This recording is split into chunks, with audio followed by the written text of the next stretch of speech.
Like a Vibram sole. Yep. Show me the bottom. Okay. Yep. Yep. Absolutely. Okay. No problem. That's what I was thinking. They can be flat soles, they can be cup soles. So yes, I think that'd be fun. So I want to hear from Jemiah. Could you and Michaela? Do you think you could turn on your videos, please? Your cameras. So any other like requests, just in general? Because I'm just gonna truck through my kind of agenda, and if you don't have any special requests, then I'll just truck on through. That or just like a sneaker sole, I guess. I'll do a little bit of sneaker and kind of dress shoe stuff, all of that, because I think that it could be very interesting. Okay, then. So I have one question. Yeah, Steve. Would you be able to do a platform sole? Platform. Yeah, platform for sure. Platform being quite thick. Yeah, I kind of wanted to see what that would look like. Yep. Okay, sounds good. All right. Glad you're giving me some specifics. And it's soles, so we're good. Yeah, soles is generally that, and the hardware is the most expensive part, but the sole really is expensive because they have to make it in multiple sizes. So you design a sole, you design a size 9 in American. Normal, that's a normal standard size. I don't know, what is it, 32 centimeters long or something? Because I don't know, I work in centimeters. Because when we're dealing with China and Europe, and even like Nike and those people, I think we all work in centimeters. Generally, in the design industry, we all work in centimeters. So I don't know. I guess it's like 32 centimeters long. So that's a good start. Let me just pull out my tape measure. Just make sure it is 32 centimeters. You know, there's another thing about this Viscom. I wish we could get into digital as well. I mean, this isn't Viscom. It's basically Viscom, how to sketch, visual communication. But I wish we can get into digital. I'm going to talk to Aki and see if we can. Is that too much for you, or? Well, okay. The core is learning how to sketch first.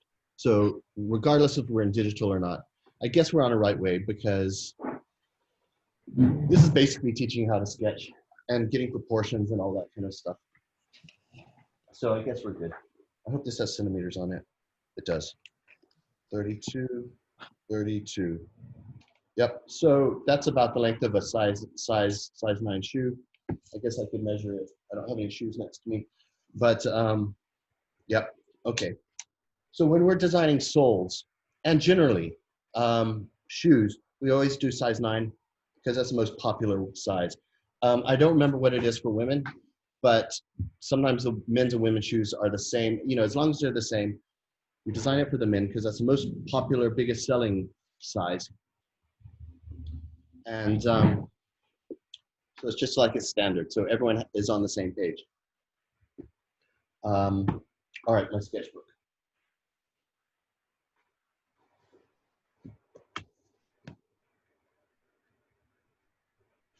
Oh, let's get some administration out of the way. So, you know, I can't believe it. Midterms are coming up. I'm getting emails from the administration. They're saying, have your midterm grades ready and stuff. And that's like in 2 weeks, maybe 10 days. I don't know, maybe a little over 2 weeks, but it's coming up real soon. So I just want to check with you guys just to make sure that you're all good. So let me just see. Oh, Nikki. Hey, Nikki, you're here. Okay, Nikki's here, present. No, so Jacob. No, Jacob, all right. Lauren. Okay, no, Lauren. Monica Ring, no Monica. And finally, okay, so I'm gonna submit that.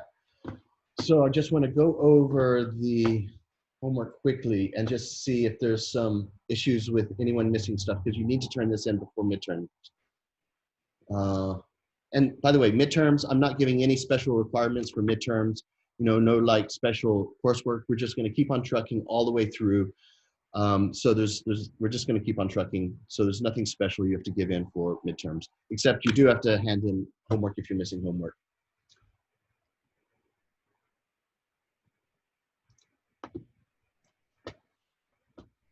All right, so Anthony's not here, is he? No. So there's just like one or two pieces missing here and there. Anthony, Nikki, you're missing the last 2 weeks. September 29th and October 6th. So you need to get that into me. Monica Ring, okay, she's not here. Jemiah, did you put something in homework for the last homework on the 6th, on Tuesday? Yes, I did. Oh, okay, I haven't looked. I'll have a quick look now. Let's have a quick look. And I'll share my screen with you and just give you a little feedback and maybe a little bit of tips. So let's go there.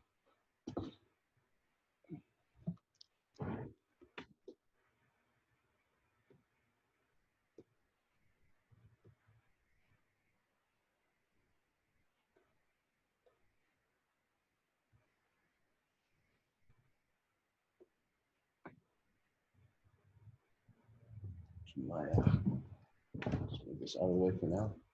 I'll share my screen just a sec.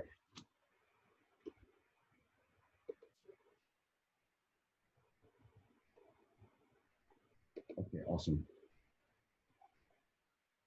Okay, share my screen.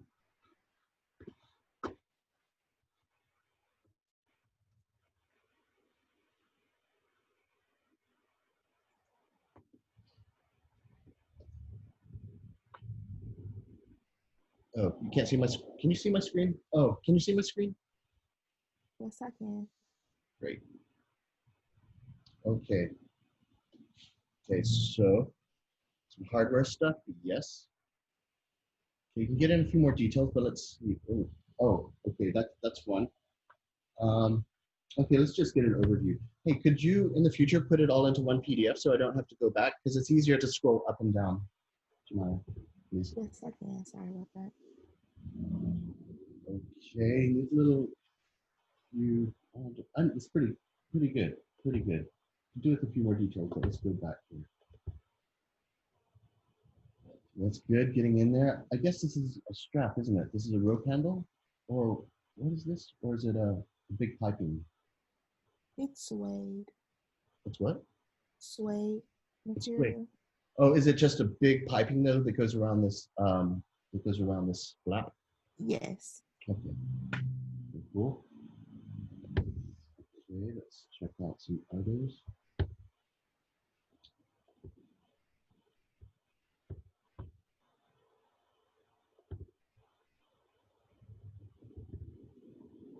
Did we look at that one already? I think we did. All right. And this. Okay. Okay. So basically, you're needing some call outs. Definitely some call outs. Okay. I think I've mentioned that before. A few details. I'll get in there and I'll get in there in Photoshop and show you.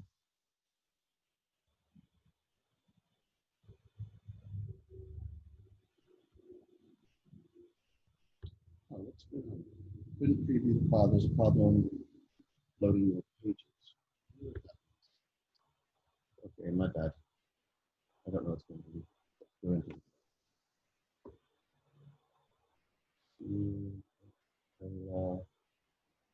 All right. Accessories. Maya. I'm gonna start from the bottom because it's confusing without it being one PDF. Okay. Need some details. So call outs. I'm gonna select one of these and show you how you can really improve these drawings. And I'm pretty sure I've mentioned this before.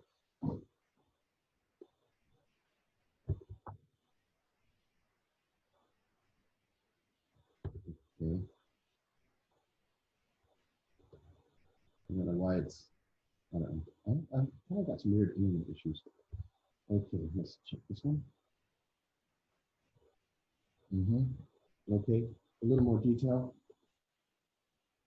Okay, there we are. So let me choose one. Start from the beginning again.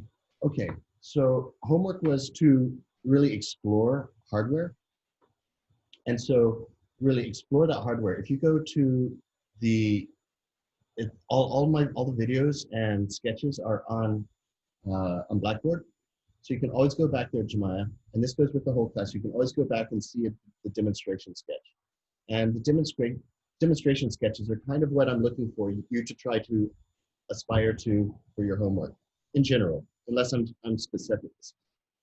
So when you're doing hardware, Jemiah, firstly, design your own hardware. These are like pretty standard off-the-shelf things, and you don't really need to design this stuff so much because it's off the shelf. When I'm talking about designing your own, make it something different. So this is a very standard clip. So really, push the design a little bit and add some different views. I had a front view, a side view. You need to learn how to do orthographic drawings, which is a top view, a side view, and a top view, side view, and a front view. So, okay, let me download this. So, please, Jemiah, try to do this stuff. It'll help you. Let's download this onto desktop, and I'll show you what to do on this, just briefly, because I've already went through it. We already have a video about it. So desktop, okay, so let's go to the next one.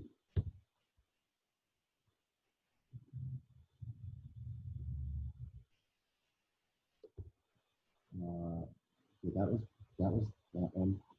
This one, I can demonstrate on this one, but I want to really demonstrate on something else. This one's your best one, but you need to make call out. Say if this is suede, this is leather, if this is brass. You could do some shadows in there. Okay, but anyway, let's find something else because that was pretty good.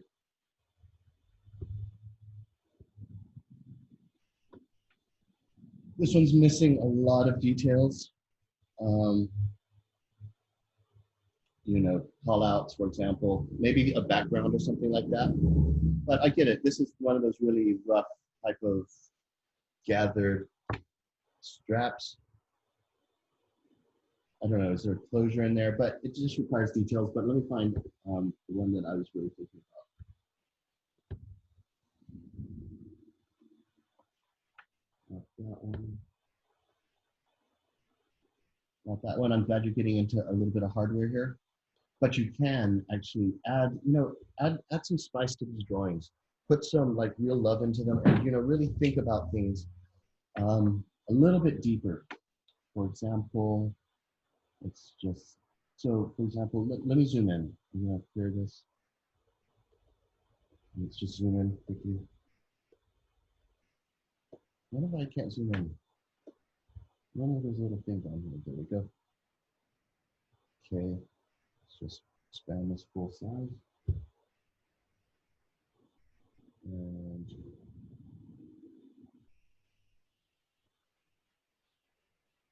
maybe a little smaller. Okay, a little three-dimensionality would be great. So, for example, really look at bags and look at them and copy these bags. I can't reiterate that enough. So, okay, for example, a little bit of extra would be you kind of put some thickness in here, but it's kind of not really. So, if this is leather, put in that extra line. You might have done it with line weight, but it kind of gets thin. So, oops, and I messed it up right there. So, you're adding a deliberate line going all the way through. What kind of pencil are you using, Jemiah? HB pencil. All right. Well, those are kind of cool, and they work. It depends on your drawing style, but you've got to sharpen that thing up. Oh, and how does this attach? So, does it attach like? It's all one. That's the same right there. Oh, that's the same. All right. Well, anyway. Okay, cool. So I understand. So it would be joined in here, I guess. I assume it'd be joined in instead of with the separation. And then if it is joined, it would have showing how it's constructed. And therefore it's stitched in there, you know? But you know what? I actually made a mistake. Just put my keyboard. Okay, I'll tell you where the mistake is, or maybe you made the mistake. Wait a sec. Is this a metal piece or is this all one leather strap? Or one leather strap. Okay, then. So actually, I made a mistake in this side because it wouldn't. You normally don't have, and I'm going to do this in red because this is a real no-no, unless you're doing a certain style. But generally, so this is a real no-no. What I did, which is, come on, draw. There we go. Okay, and it's red. So this is a no-no. If you have your bag and you show that stitching stuff on the outside, I mean, generally, it just looks unfinished. So what you would normally want to do is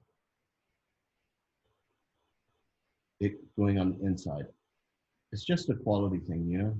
So, but unless you have like kind of a ragdoll bag or something, which is, you know, meant to be purposely deconstructed sort of look, and here's a stitching, you want this extra piece to be on the inside and not on the outside. So this is a no, and this is a yes. That's just a general guideline, of course. Okay, so then, you know, if you look at bags really closely, you're going to notice that how is this thing working? How is this hook working? So is it rounding around? So how would that come up? It would come up, and then it would be like this.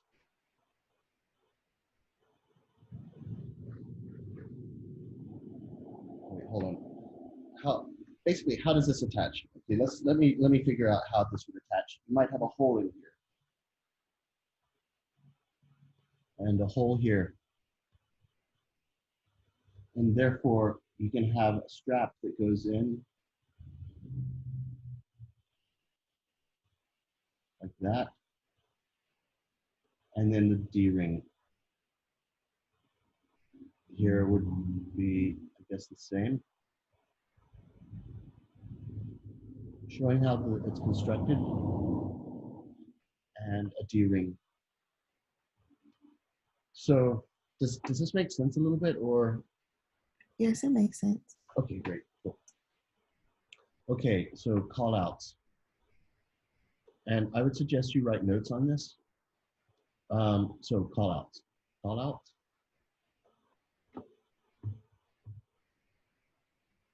So add call outs. Construction, detail construction.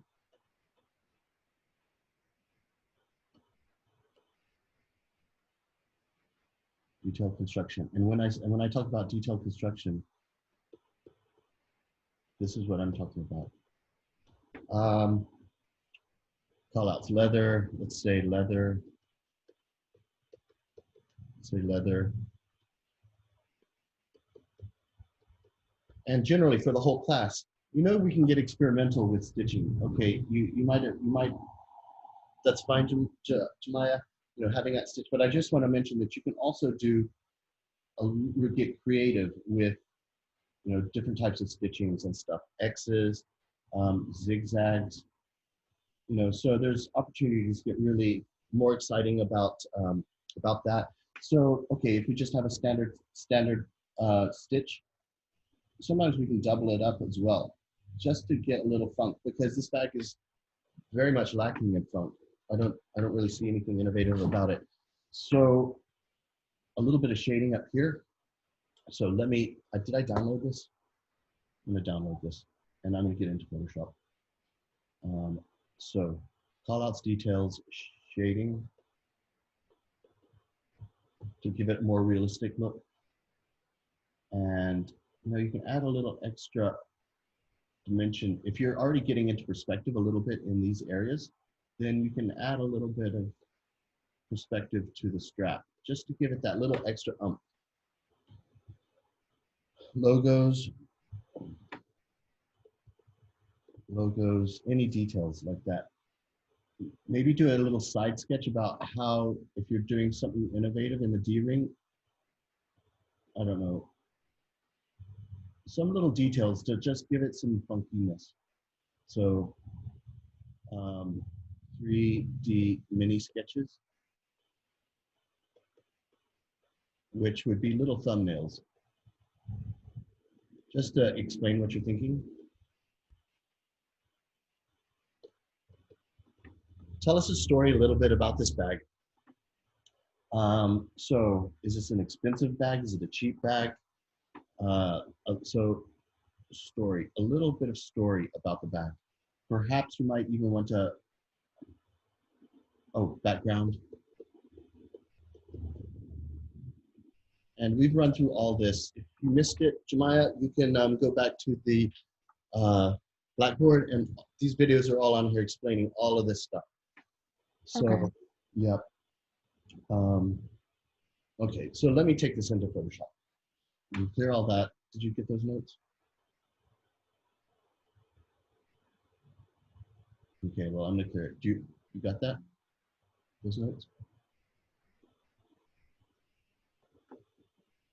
I'll give you some time.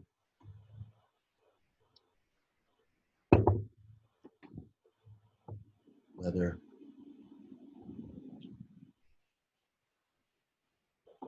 did you get that, Jemiah? Or can I? I got it. Yeah. Okay. Great. So clear all drawings. There. And let me just download this stuff here.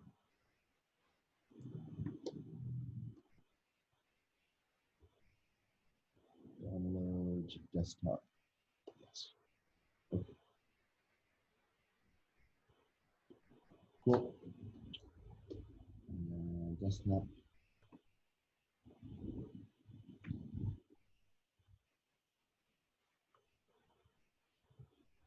Good.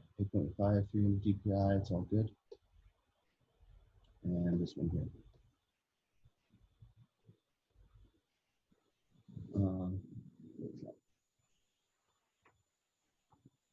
Don't you think we should integrate a little bit of digital into this class? I want the class opinion on this. Yes. Yes, because as a fashion designer, they like to know if you can do digital drawings as well. I totally agree. So do you in your other, so you guys are sophomores or juniors or freshmen? I'm a sophomore. Sophomores are in here mainly. Generally sophomores. Okay. Oh, hey Jacob.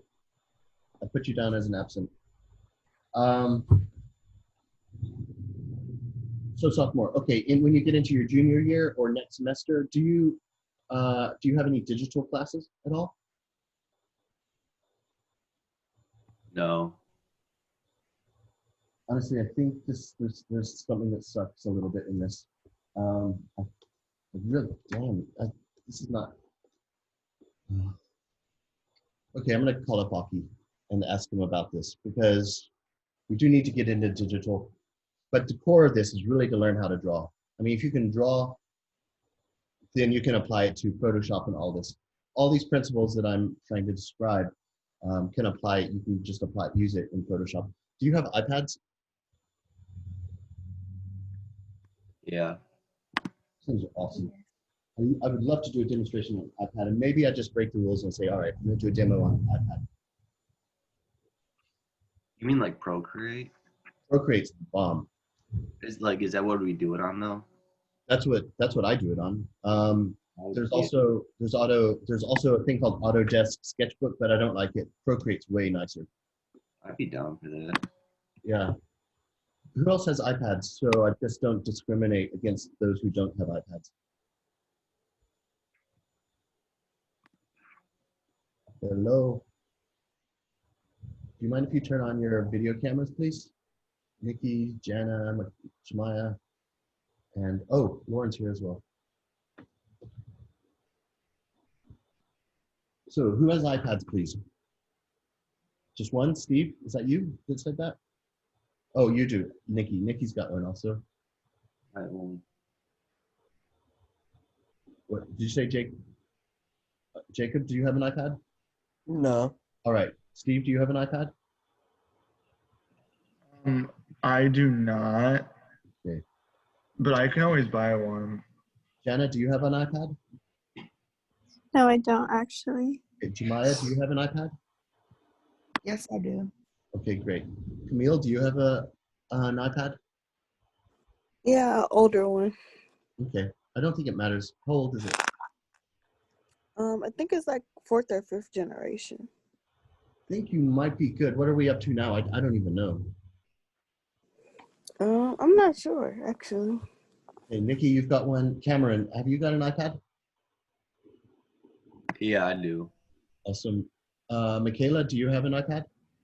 No, I don't, but I have like one of those drawing tablets that I can. All right, that's cool. And Anthony, do you have an iPad?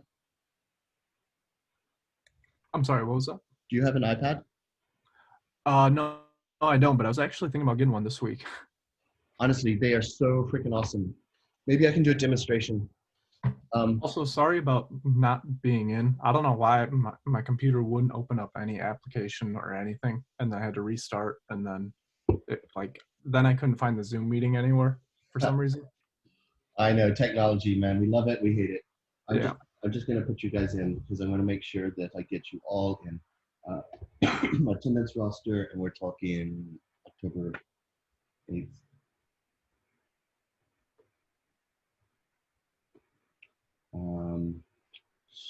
So Lauren is here, present. Jacob, I saw Jacob, didn't I? Jacob. Jacob's here, great. Present. Anthony, you're here, present. Okay. Actually, it's Monica, no, and okay, we're good. Submit.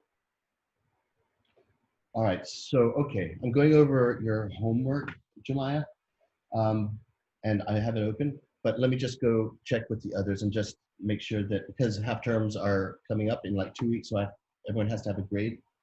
So I'm gonna stop the share just for a second and get to the grade center. So who's missing homework? Nikki, missing 29th and September 29th and October 6th. Monica, okay. Anthony, you're missing September 22nd, unless I missed something. I'm Cameron, just missing that one though, right? let me check. Google Drive. And when did you say midterms were? Is it next week or the week after? Midterms are due. Let's check my calendar. Goodness, hold on, let's just go. New, and I'll tell you.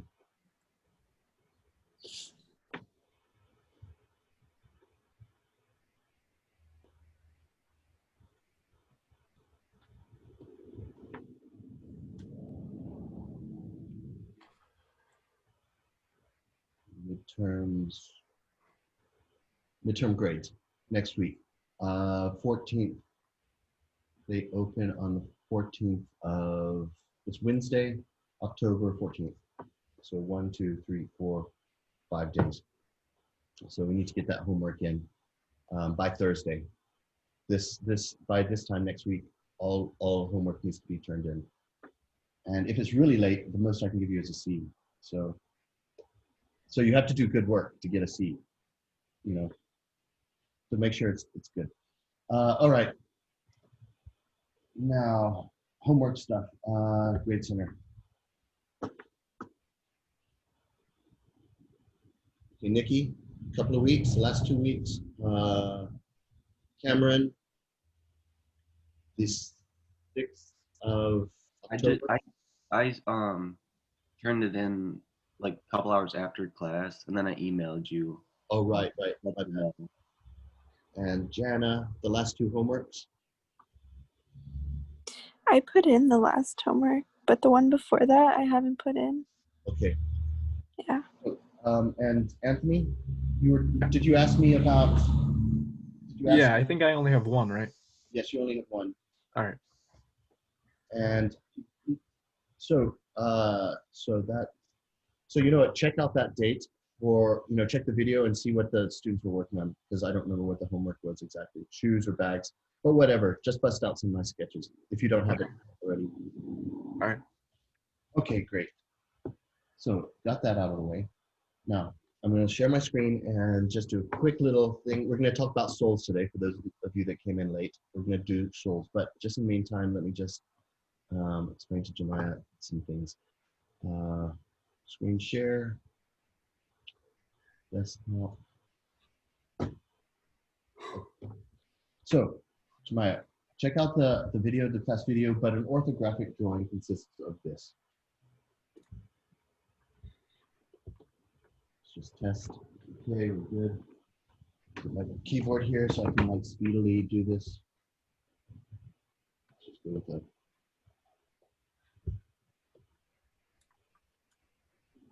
size. All right. Okay. So, what an orthographic is, and please, this is just a real loose sketch because I don't want to go to town on this. So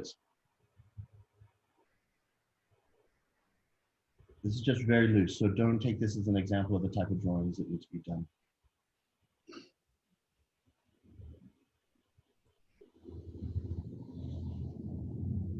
Side view. Okay. Side view, and then line it up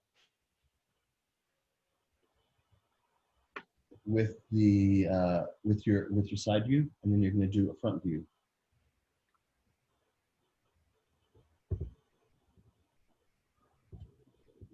And line up all of these pieces.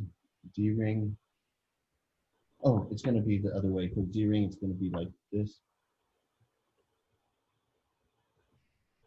And then in here, line up where the little switch thing is, right in here. And then where the closure is, right here. And this closure here, right here. And then the bar that goes in between. That's the front view, side view. Put in logos because, in the to do custom hardware, they're always going to put logos in. Just say Prada, whatever you want to do. That, and then I think you'll be good with just this. As far as this thing is concerned, you don't need to do a top view, because a top view just basically, if you were to do a top view, depends how complicated your design is, but it would be like that. And maybe you might see a little bit of switch in there. So top, side, front. But if it's really basic, like this one and this one, you probably don't need to do a top view, unless you've got something funky going on. The same with this. Really figure out how this thing works. So, and it's all wonky. Try to keep it straight. Put some love into the drawings. So try to keep it as straight as you can. You might have to get a ruler in there. Whatever helps. There's no such thing as cheating. So nice squarey stuff. You've got 2 bars in there. Let's just draw those in.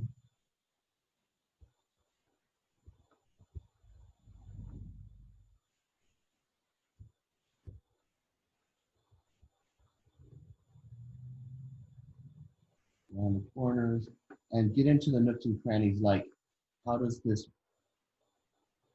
thing fits over like you did, and then it kicks in here. Normally this part where the striker lands, it's a little bit wider generally, so it can land on something, but I guess you kind of did that there, so that's cool. There's like little details. Really analyze the hardware. You have something next to you and see how it looks around the edges. And just use your eyes, be very observant. So and then I guess you do the side view, which is very easy. I mean, if you do one view, you might as well do the other views because it's very easy in these orthographic drawings, because you just line that up. There's that structure and that structure. And then you're going to have the striker going down and in here and underneath. So, and I don't think you need to do a top view, but if you did, you know, it's might as well because it's so easy to do it. And then you can put a logo on there, product, you know. So watch a video and you'll be able to see, and then get into those 3D drawings. There's no 3D, you kind of rendered it 3D, but okay, and then you have to do a 3D drawing of this thing as well. So for homework next week, do some good hardware for us, Jemiah, and then we'll be good.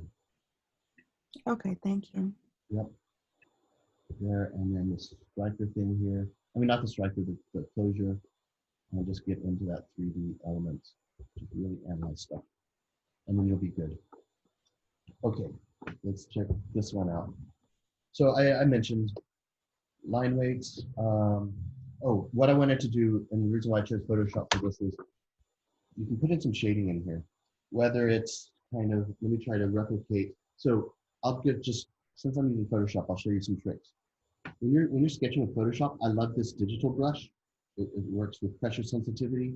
It's very digital. I love this. But if you want to fake it and pretend you're doing it in pencil, which sometimes I do my pencil drawing and then I have to make some changes in Photoshop. So I'll fake it, make it look like it's the same pencil work. So what I'll do is you go into this. So here's my brushes panel. Here's brushes, and then there's all these different options you can choose in this little section here. And so one of the ones is dissolve. Dissolve kind of has this grainy look, and you can adjust the grain by this opacity. So there, it's a little bit darker. And then if I whack this opacity at full blast, it's pretty much dark. But if you notice, it's got some grain in there and it looks kind of pencil-y. So you can fake it. Really, nobody's gonna notice that it's Photoshop if you use this dissolve. But anyway, I'm gonna use dissolve because it's basically, you're using a pencil on this. You're using an HB pencil. The thing about HB pencils, you got to sharpen them a lot, but it's cool. But it's also very artistic as well. So for example, your piece of paper, let's put it into real size. This is probably about nearly real size of your paper, so I can duplicate this. I would put some sort of reflection in here. Some sort of reflection down there. And I don't know, I guess it could be a reflection. If it is a reflection, give it some round stuff. So long strokes, this is how I render it, there's other ways, but I blend it out. So start dark at the front, at the top, sorry. Then as you're coming down, kind of fades off. And then here, let's do some, this is how I do this one. Because it's, I make this side really dark over here. Try to keep it straight. You know, you might have to use a ruler, but rulers are so stiff, but try to keep it a little straight. And then I would shade it in like this. By the way, I'm pretending to use a dull HB pencil because that's what you're using. So that's why I'm using this kind of thicker brush, trying to mimic that HB. You know, put in a little bit of shading. And so now I know the light source, which is over here. Therefore, all these lines are going to be darker. It's going to be darker. Just crank this up a little bit. A little bit darker down here. And then shadow's going to go back here because, of course, the light's coming here, so the shadow's this way.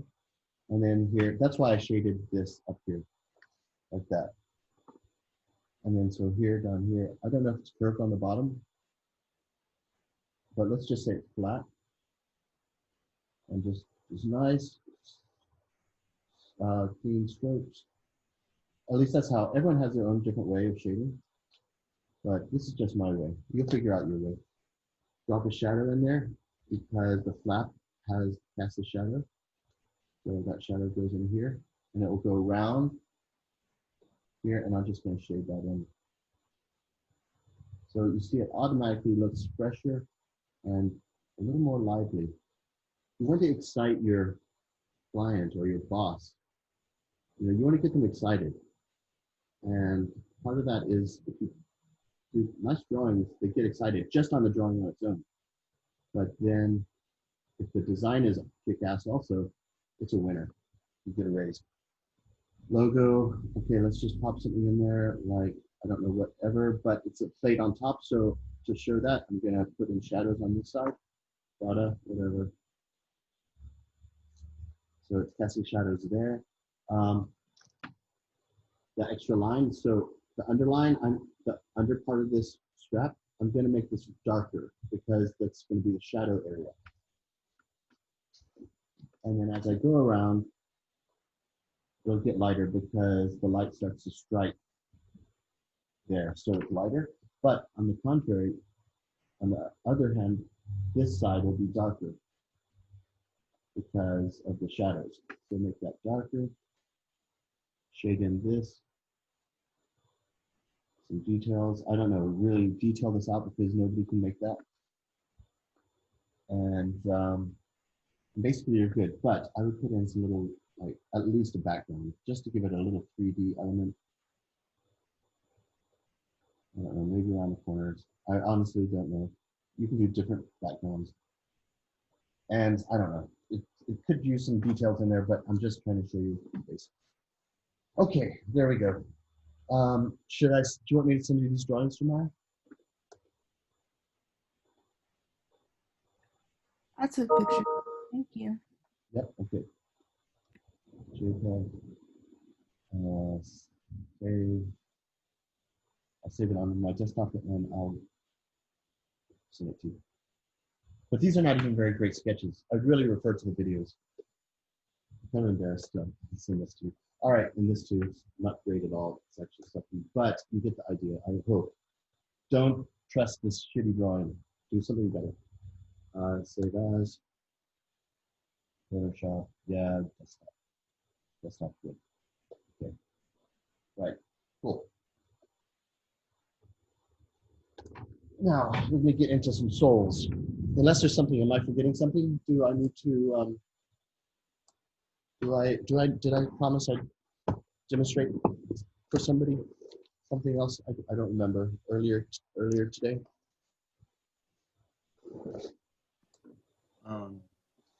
Just the soul. I know Cameron, you mentioned that soul. Yeah.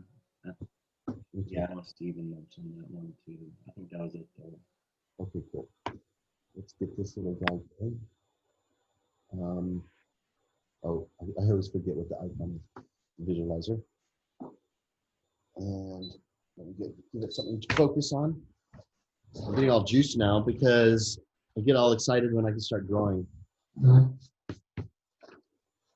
You know, this is something that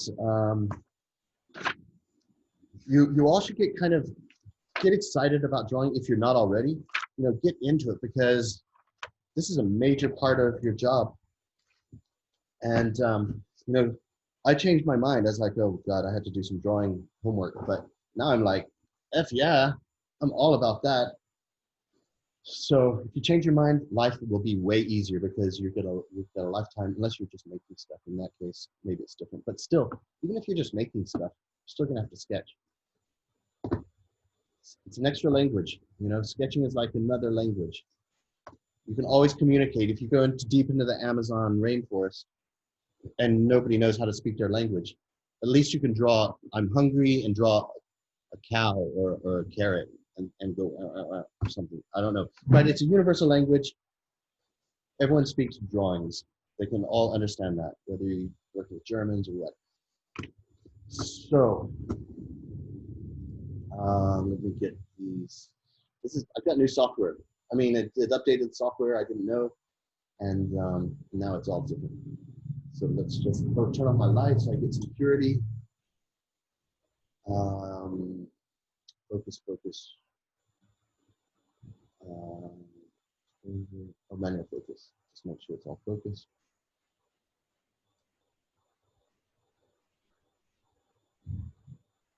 I guess that's focused. And okay, we're good. Oh, by the way, this is that hardware that I did last week, Jemiah. Also, this is some hardware for thumbnails. So you did some thumbnails, basically. But I would explore the thumbnails a little bit more. Okay. see what else I got in here. Not that I'm not showing you what I got in here. I'm just trying to find some pages. Okay, this is fine. Soles. Well, I'm going to try to freehand a sole. I might not be in practice with soles, so I might really do a shitty job. And you know what? Just to get into it, maybe okay, I'll tell you what I'm going to do. I'm going to use that technique that I was explaining. I think I've explained it, where I'm using a very light marker to draw, because I'm not competent right now. I haven't drawn a sole for a little while. So what I'm doing is I'm going with very light markers. I could go with a pencil and erase, but it gets messy. This for me is a little cooler looking. So I'm going to choose a cool gray 40 and start sketching out some basic sole shapes. I'm going to fill a page with thumbnails here. Now let me test it to see if you can actually see the mark. Okay, I'm going to have to adjust this exposure. Just looking for a sec, so you can see. There we go. There we go. Okay. Cool gray. This is a cool gray 20, or you can use a cool gray. No, this is a cool gray 40 or a cool gray 20, and this just allows you to get away with murder. So if you screw up, it's not a big deal. You can hardly notice it, especially when you scan it. So soles. I'm going to start off, just to warm up, I'm going to start off with how the foot is constructed, which is, we start off with some ellipses. There. That's the heel. Actually, the heel's not a real ellipse. I'll show you in a second. This is the ball of your foot behind the big toe. Your big toe stands up here. Then your little toes, kind of the one in the middle is tallest, and then they go around. That's how your footprint basically is. Okay, and so what happens is, this is the arch of your foot. So this part doesn't touch. This part doesn't touch the ground, and this is the outside. So this is the medial, which means middle or inside of your foot, and this is the lateral. I always have to draw that in because I always get confused. It's like I always have to put a sun so I remember which way the sun is coming to be consistent. The same with this. I sometimes get totally confused. So, and how a heel is actually shaped when you do a footprint is actually like this. It's actually like that. And then your little toes and your big toe is actually way bigger. And then your ball's bigger also. So let's start fleshing this in. So it's just, the sole is shaped like this, and I've already screwed up by getting off my page. So if you want to construct it with using the toes and stuff, then that's cool. This looks not great. There's a little arch in here. Okay, just build that up. And there's a little distance. Your toes don't go all the way to the end of the shoe because there's room in there, so they don't touch, because you know how uncomfortable it is when your toes touch the toes. So don't let them touch. There's definitely a good space in there, at least 8 millimeters. I wouldn't say maybe even as much as a centimeter, but there's definitely a good space in there. Okay, so there's one shape. I'm gonna try another one because okay, let's do a little bit of an athletic sole because I have the toes drawn in. So this is how the foot works. Right through here, this is a flex joint, a flex zone, because when you are walking, your toes move and not the rest of this. This whole area stays stiff, but this area flexes. And I think I'm gonna have to get a shoe out. One second.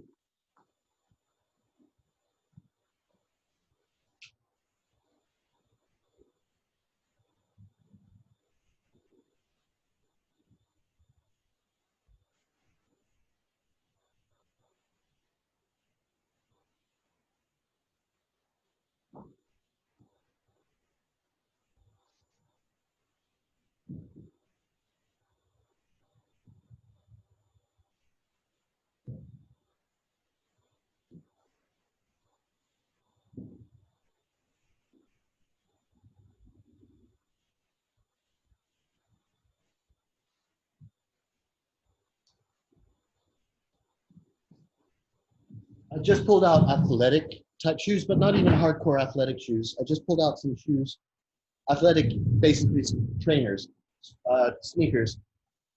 But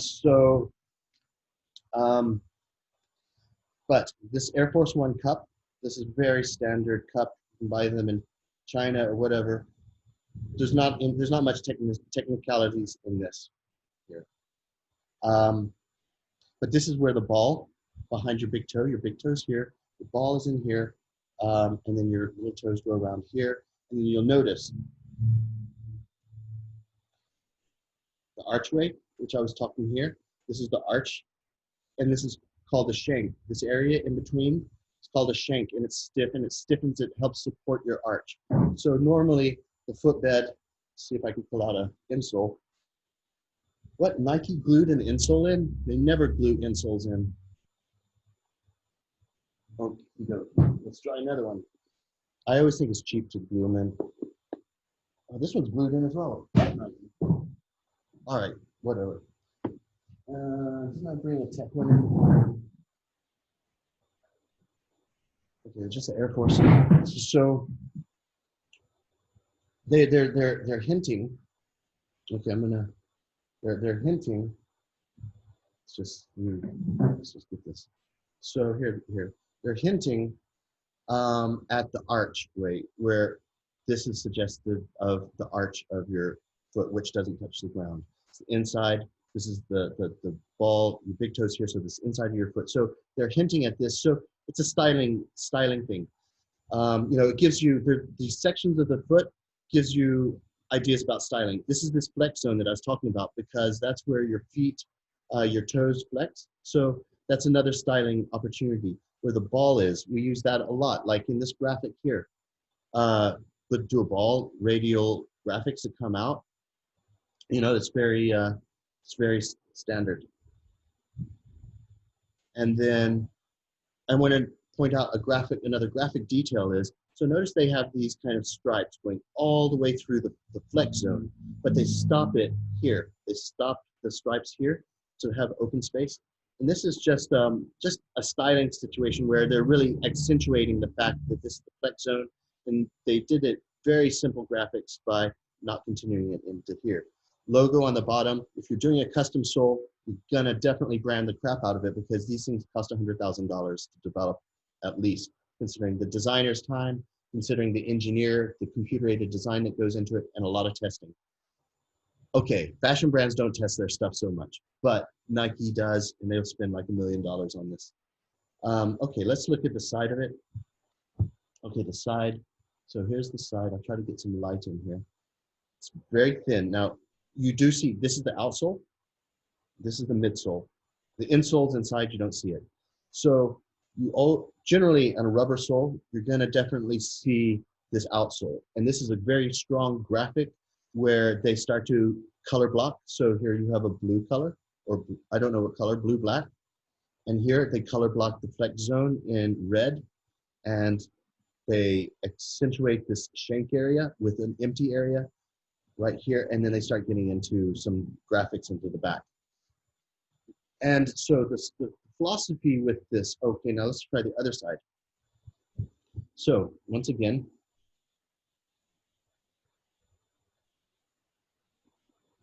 this is the medial side now. So this is where your archway is. So they even put holes in there to let it breathe, because that's your most breathable area in between your toes. This is where air is kind of suctioned in and out of the shoe as you press, and it pushes air in and out. So they put holes in this area. You got to ventilate it for sport shoes. Then we got our outsole, and we have our midsole. And so they're taking advantage. It's an asymmetrical sole side on each side. And they're accentuating the fact that this is the shank. This is a supportive area to hold the arch of your foot up. And then they accentuate this. They have this very nice line that goes through. It goes thin here for the outsole, because you can see that beautiful line that goes up, because that's very flexible. So you don't want a lot of rubber in there, a lot of thickness. You want it to be like grooved and thin, because it bends so much. So that's why they made it a very thin outsole.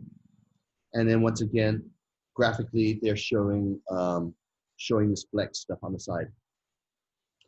Okay, so, and I know we're talking about soles, but it's all encompassing what I'm telling you. It's just a little background. I'm gonna stop the share for a sec.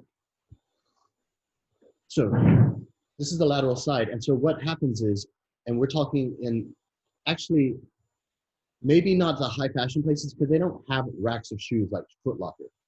But let's just talk about that because it's a very generic way to present shoes. Fashion stores, they have their shoes all stacked and 3D all over the place. So, but this is a generic way of looking at it. And all sport firms and anyone who stacks up the shoes, which is the predominant way that they show shoes, they're always showing the lateral side. And part of the things that attract your attention to that shoe is a bunch of subliminal messages, depending on your taste. But you're gonna obviously go for color, materials. Those are first things. But then when you start getting into purchase mode, so you're like, oh, I like that. Should I buy that shoe? And there's subliminal stuff that goes on in your mind. It's the outsole.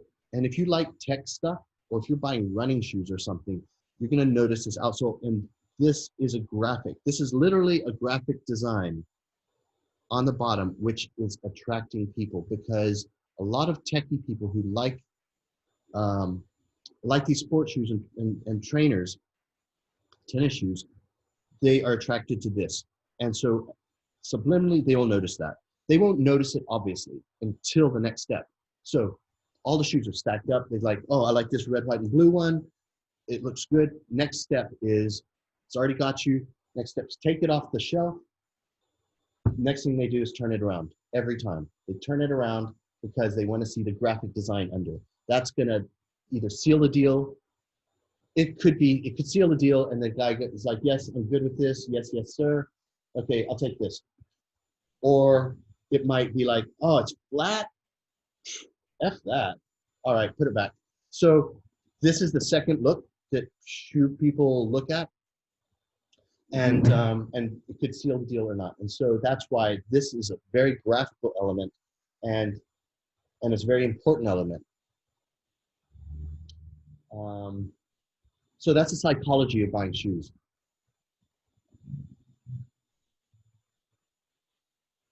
Okay. And anyway, I was talking about the technicality, so I'll get back to my drawing. Let's check out this other one. This is super plain Jane. This is just plain, plain, plain.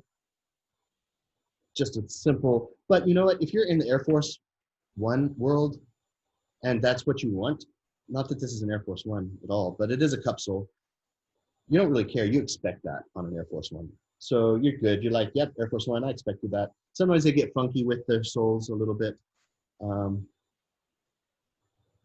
Yeah, anyway. Let's get back to drawing. I want some jams, man. I want some music. This class is so quiet. Okay. Okay, I'll share my screen. I'm gonna put on some jams. It's too quiet. I'll share my screen though. I guess I will use desktop because then I can show you more stuff. Like if I have to get onto the internet, I'll show you how I research. Because I'm constantly going onto the internet and researching. But in the meantime, let me crank some music on. This is really flying in rain.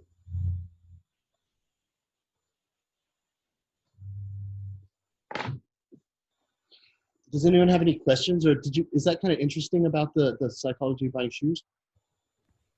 Yeah, that was cool. Like what you said about the first thing that someone does is like they turn it upside down. Like that's totally what I do. Yeah, absolutely, absolutely, yes. Not so much for fashion, but even fashion, even though it's not all side views for fashion. When you go to a store, a high-end store, I think you still pick it up, and I think you still look underneath.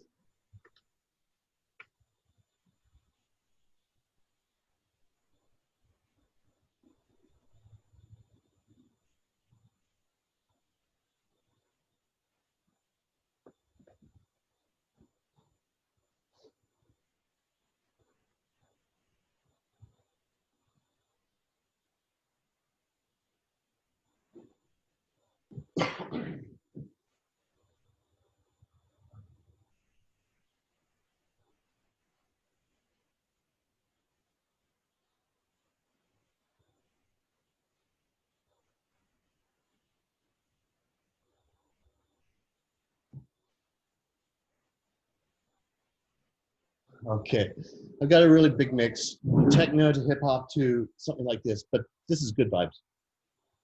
Cheesy, mad cheese, mad 80s cheese. Okay, back to this.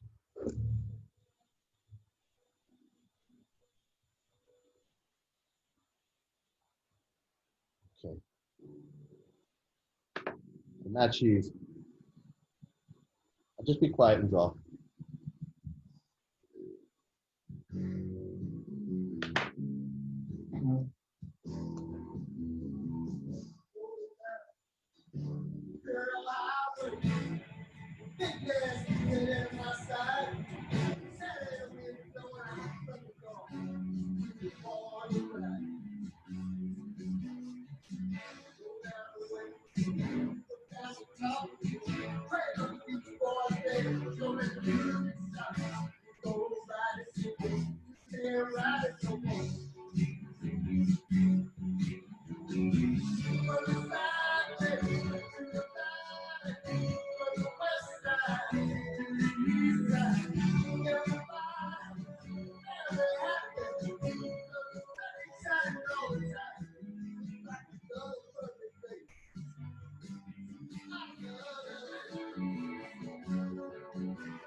Don't like that cheesy part.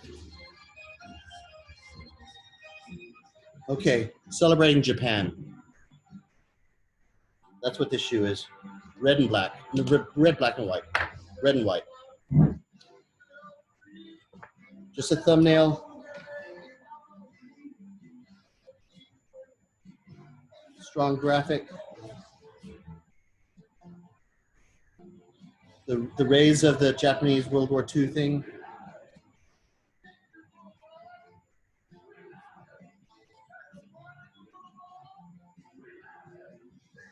I'm figuring out, this is 90 degrees. And so I'm just going eyeballing it directly in between so I can get all my rays looking kind of even. And then it's easy to just fill in the in-betweens. Okay, so I'll start roughing in my sole. Now, if you're drawing soles for homework, which you probably should, if you can't, if it looks like shit, then just goddamn trace the darn shoe, please. You know, you'll learn way more. Or trace a foot.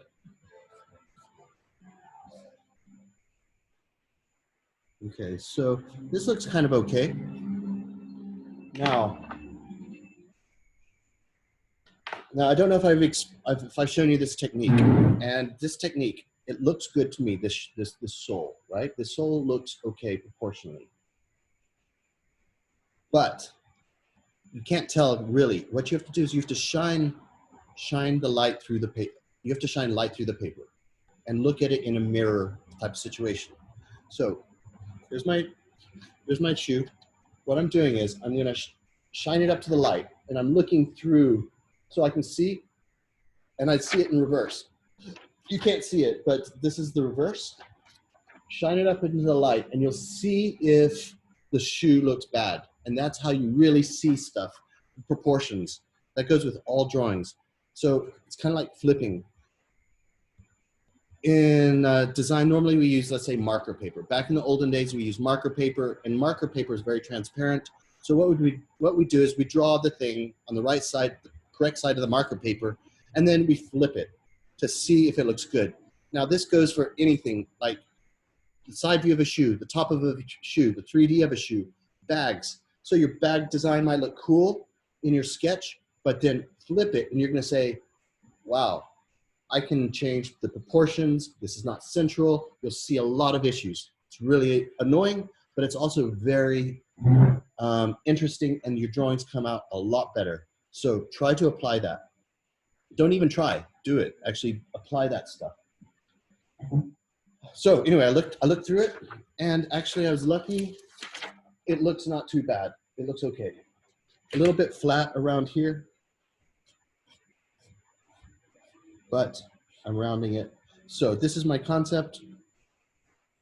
And you know what? I think I'm gonna put in a little bit of marker. This is just a thumbnail, but I'm using the flex area that I was talking about earlier and manipulated it into a graphic. And this is a super simple graphic.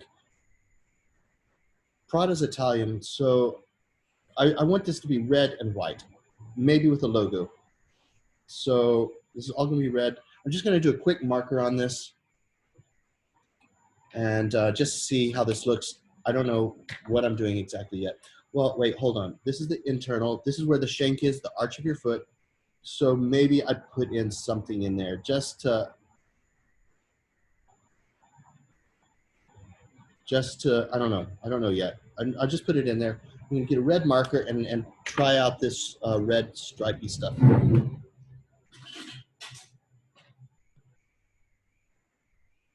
Red marker. And I think I'm gonna just use the thin side and draw out these rays.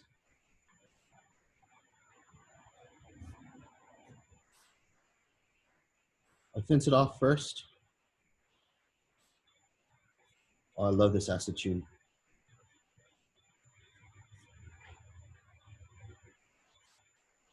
It kind of screwed up the symmetry, but whatever. I think it'll look cool. I love that Japanese rising sun. I know it has a lot of connotations of not good connotations, but I have to say, that was a damn good design. Okay, I'm gonna start filling in some of these areas. Firstly, I might have a,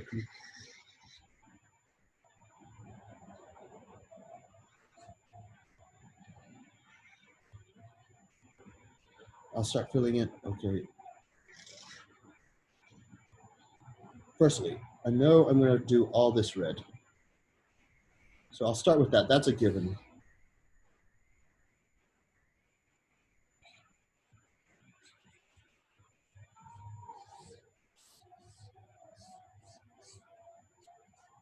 Okay, that's red. So now I know that that's red. So all my every other one is going to be red too. Just quick, dirty thumbnails.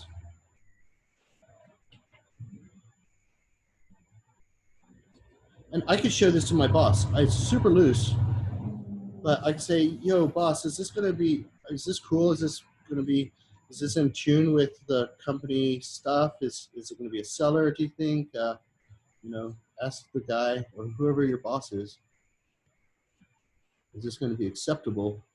Or are they saying, no, it's too, reminds you of World War II stuff. So,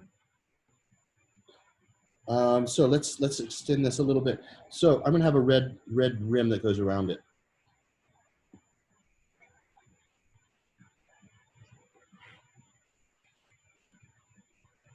Using the thick side of the marker to give it that red rim. Okay, I'm gonna just beef up the marker. You see it's kind of light in here, but this is the arch, so I'm gonna just go in there a little bit more and just darken that up. Just you know, help give it a little more 3D. Okay, I need to figure out my light source, which will be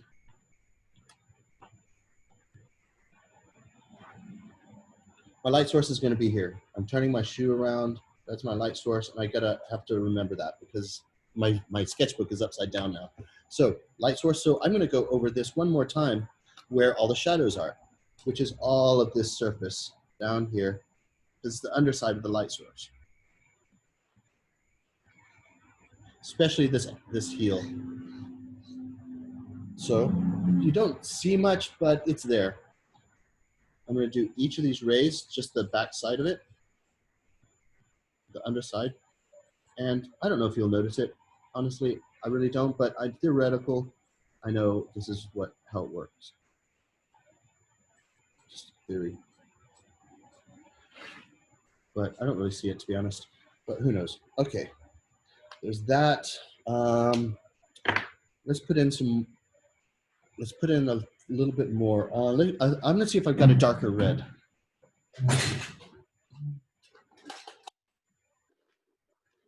So are you with me?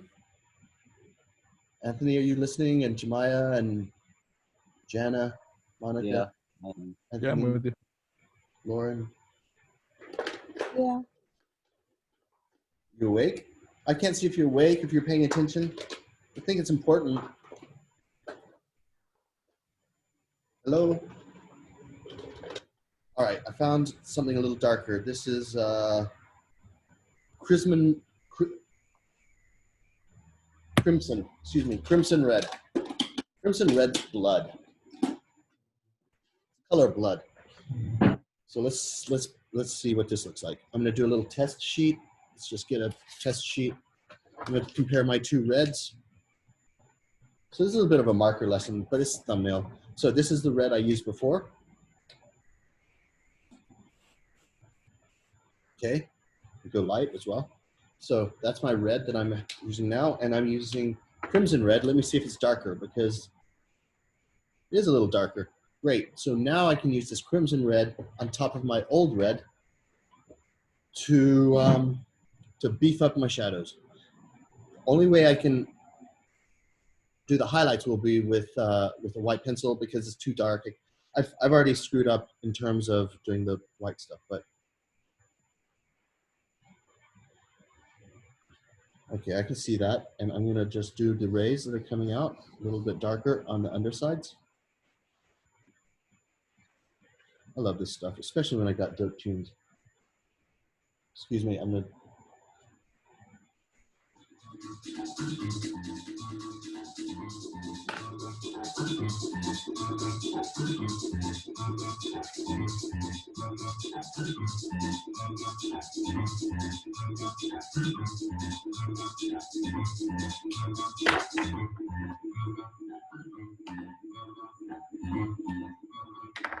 Darken up this heel.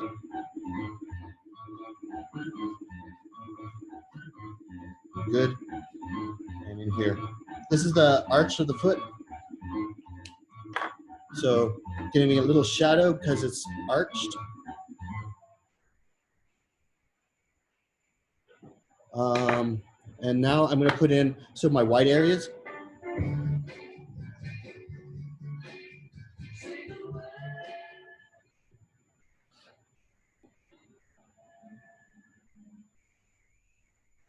So white, I'm going to put in some shadows in the white area. Let's test this. There. So I'm going to shade in some areas where the heel is, because that's in the back. And you barely see it, but the shadows underneath my white bits, and a white shadow is like a light gray like this. I need to do something in there. You know what? I'm going to do something in there. I'm going to keep it white. So in that case, I'm going to shade it a little bit, marker. Can you see that? There. And with this gray, I'm going to go over this. It might make it darker. I'm not sure, but we'll see. Let's try to give it a little three-dimensionality. Inside here, I'm going to put in some details. I'm just going to sketch them in. And I think I'm going to make that red. It's kind of like a target, double damage.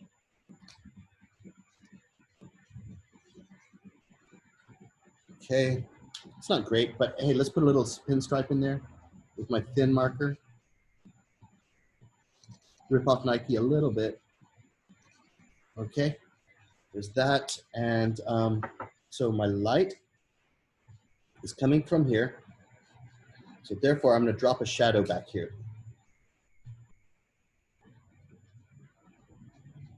Basically, I'm just mimicking the shape, to be honest. Just mimicking that shape that I've already done. And I'm just going to shade that in. And I'm going to shade it from here. It's going to be loosey-goosey shading because, in fact, I'm going to go over the whole damn shoe, to be honest. Oh, this guy's drying out. Okay, just a little bit of extra love. Okay, I've got my shadow. Now I'm going to get in there with a little bit of detail. Still thumbnail. I'm not going to use a ruler. Where's my pen? Oh, here. Just get in there a little bit around the dark side of each one of these threads. Okay, just that's why I'm going over it a little bit, just on the dark side of these threads.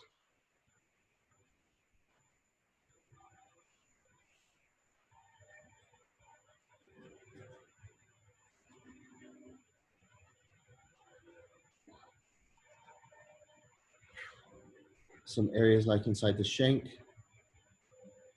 I know you can't see very clearly, but when I scan it, you'll see it clearly.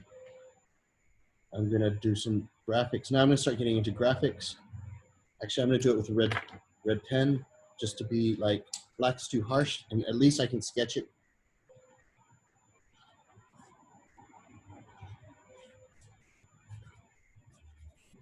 Okay, it's a little graphic. I'm gonna draw that in now. Shade in that dark side. It's just a graphic. And you know what? I'll put in some stripes in there too, just for extra funk, because you want that soul to be entertaining. And some more graphics in there.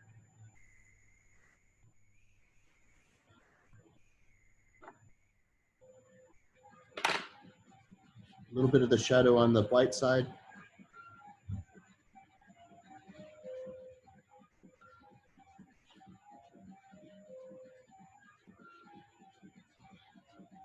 Okay, and basically I'm nearly done. I'll put in some white paint in a sec, but no, white pencil, because that's the easiest.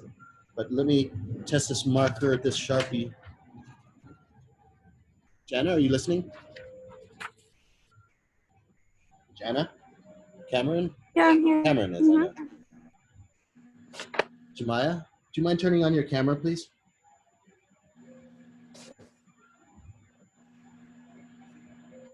That goes with everyone. It's strongly encouraged, because this is no fun without a class interaction. We're trying to make this online stuff work, because we all have to live with it for a little while. And I will put in just a little bit of the shadow stuff. And I'm just going over the deep shadow. Okay, there we go. And I'm nearly done. I'm gonna do another few more souls, but I'll just put on some white pencil. Let me adjust the colors so you can see a little more clearly what's going on here. Exposure, I'm gonna jack up the exposure a wee bit. You can kind of see, this is what's realistic, is this exposure setting is realistic. That, my screen looks like my paper, so that's what it really looks like. So I can see stuff. And when I look at my camera on my paper and I look at my screen, I can say, wow, I see some issues. And you know what? I'm gonna shade this part in back here, just because this is the core of my shadow, because it's the deepest, darkest part of the shoe, considering where my sunlight is, which is above. Okay. And I'm just gonna put in some white pencil and do another soul. Maybe a military soul, or exactly.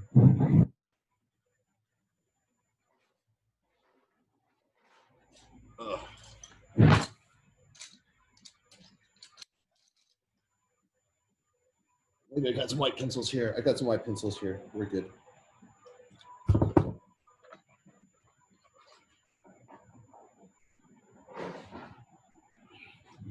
White pencil, Prismacolors. Prisma's right there.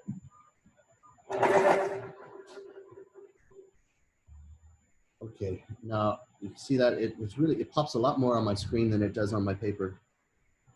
So this is the reflection, because as I say, the sunlight is right here. And you know what? I'm going to use that actually. Right here a little bit harder. And I'm actually going to shade this whole, because the toe kicks up a little bit, right? So it kicks up. So if you turn it upside down and the light is coming from this side, it's going to reflect more on that uplifted toe, more so than back here. So I'm going to just shade this in.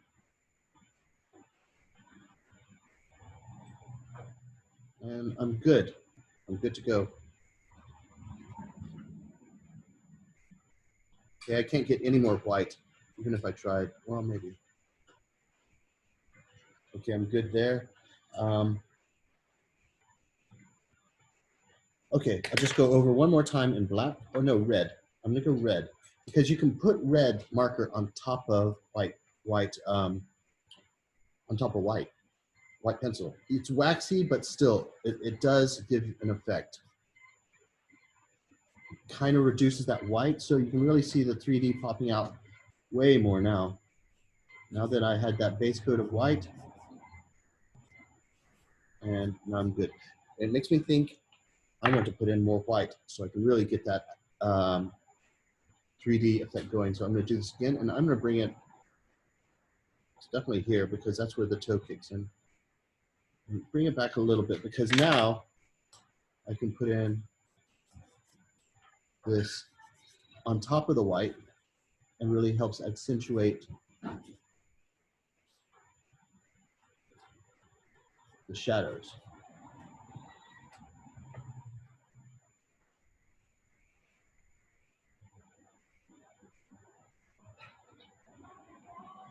Little shadows around here.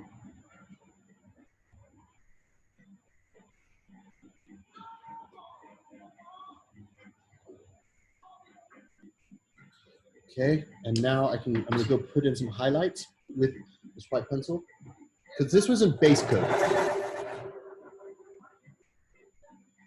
But then if I just pop off some of these edges,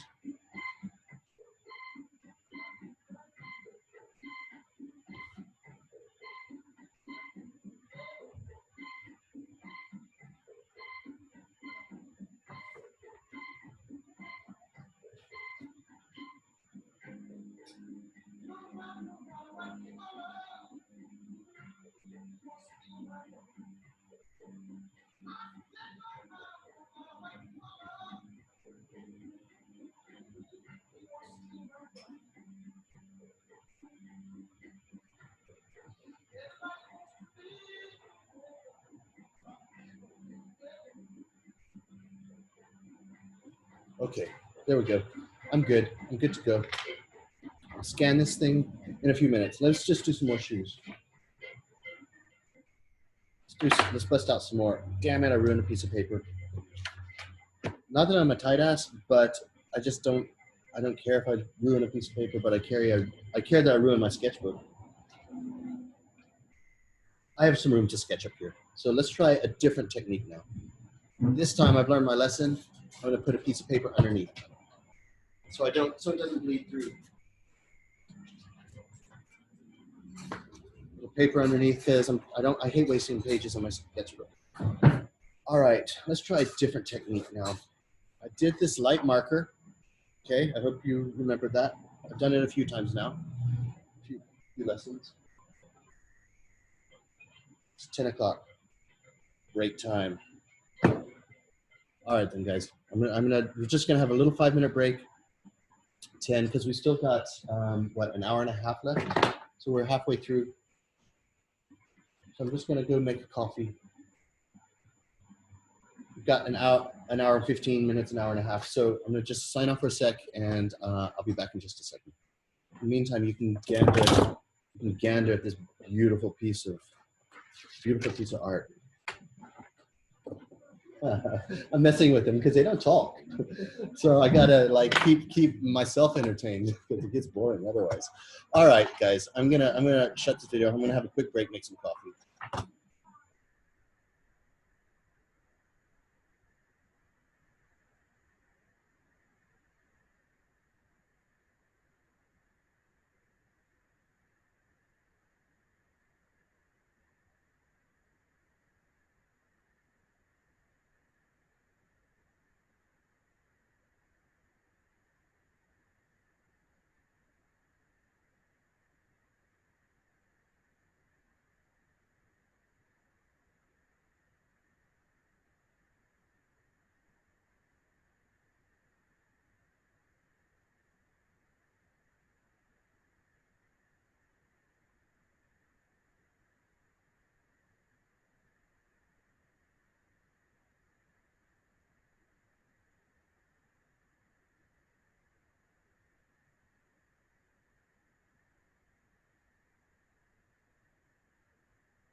All right, I'm back.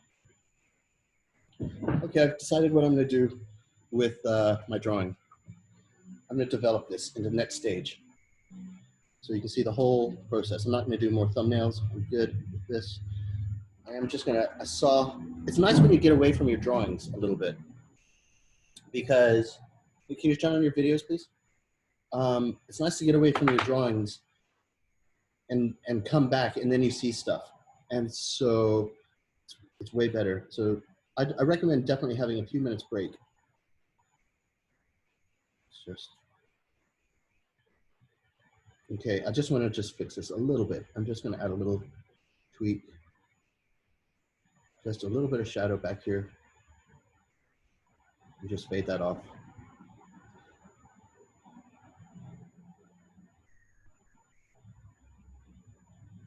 Just a little bit. Just for a little graphic, you know, a little extra. This is the stuff that I'm talking about, you know, trying to spice up the drawings a little bit. So, okay, thumbnail done. Now, oh, shit, forgot the screen share. My bad. You know, guys, I can tell if you're not, you should say, I didn't share. I know that you're not paying attention. Okay. There's my thumbnail, and I'm going to develop this. Now I'm going to get hard on this. I'm going to take this drawing in the next hour. I'm going to try to develop this drawing. So what I'm going to do, I'm going to take that away. I'm going to get into, I'm going to find a sole. I'm going to take an Air Force One sole, and let me just find one on the internet.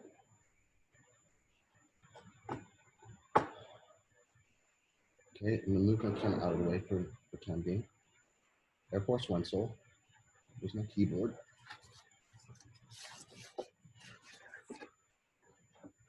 Okay, Air Force. Hey, do you mind turning on your video, please? Air Force One sole. Air Force One sole. Okay, I'm gonna write a chat. Could you please turn on your video, please? Honestly, this class. Where is the chat thingy?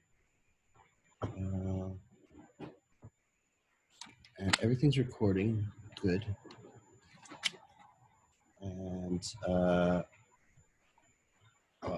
where's the freaking chat? Because I never use the chat. Oh, there we go. There we go. There we go. All right then. Chat. Hey, can you please turn on your video camera? Please. No, you gotta get some spices in this class. Let's make this thing a little more entertaining. Nike Air Force One sole, and we want the bottom, so I'm gonna have to be specific about that. Air Force One sole, bottom. And there we go, perfect. I have perfect proportions from that. Let me get the images.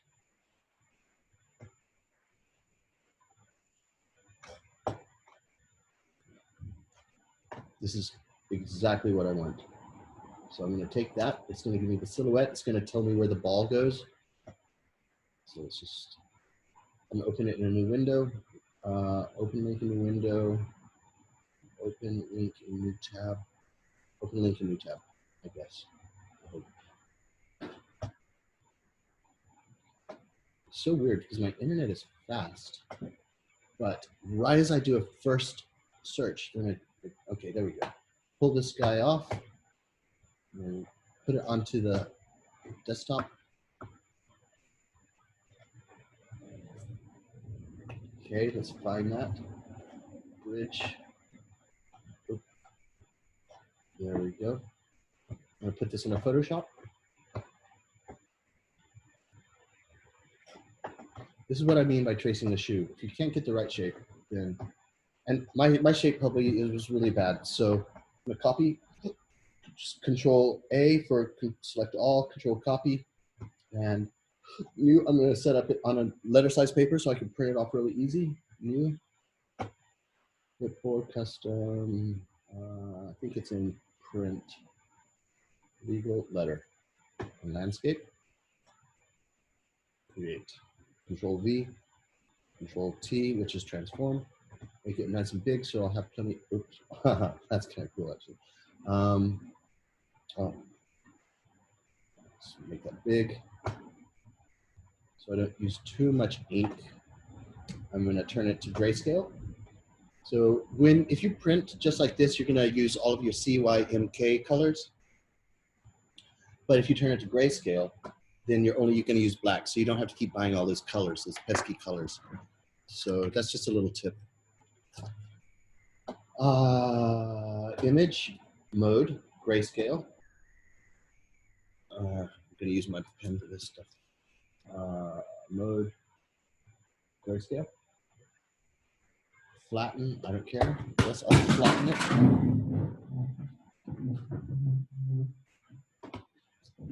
Discard the color.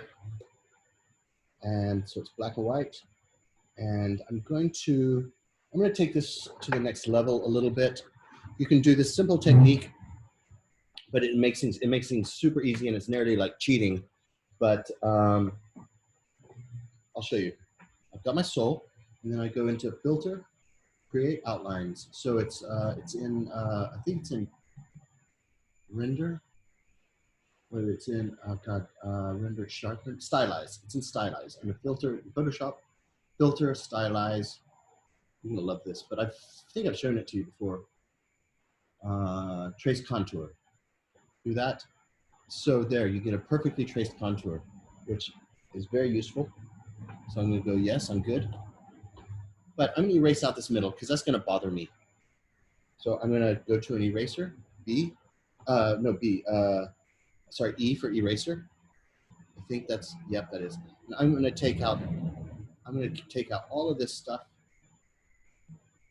with an airbrush, and at least I have the ball. I'm gonna keep the ball because at least I'll know, but I don't care if I get a little sloppy on this, because I don't want that. I'm doing my own design. Oh, but be sure to keep the exterior shape. I don't know if I want a ball back there. Let me look at my sketch.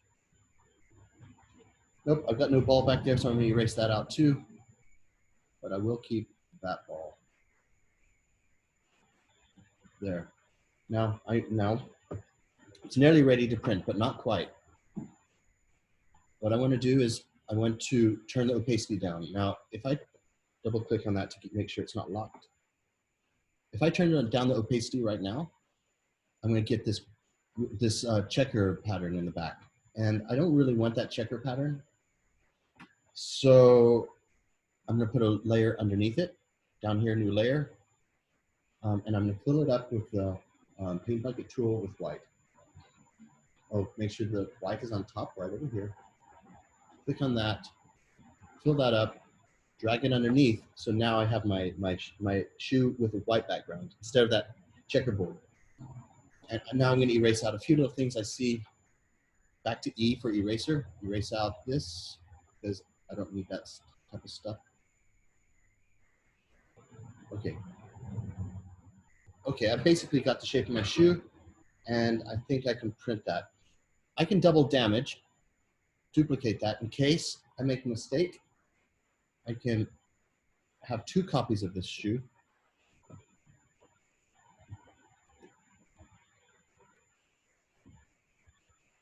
There, and now this one. There. Okay, so I've got 2 copies in case I screw one up. Let's just turn this on multiply so there's nothing hidden. All right, I'm basically good. I'm gonna print. I've got the proportions correct. File, print. Print.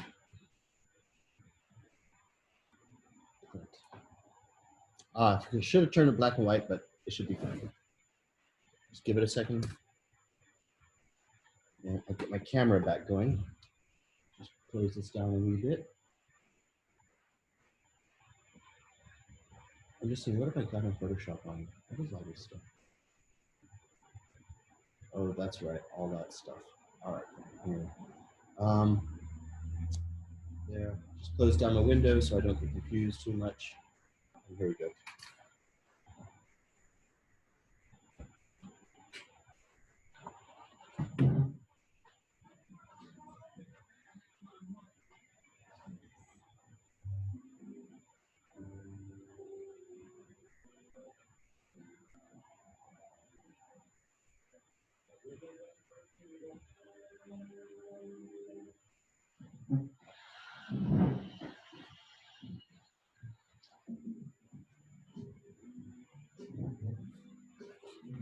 All right. Get a stack of paper underneath here. So let's just get camera range.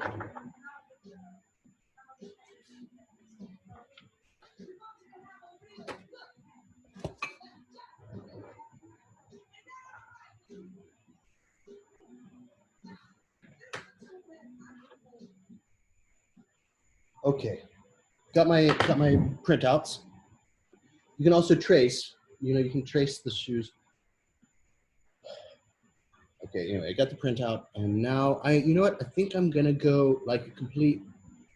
I'm gonna go with my mechanical pencil on this because I'm gonna have to erase. No, wait. What? Circle template.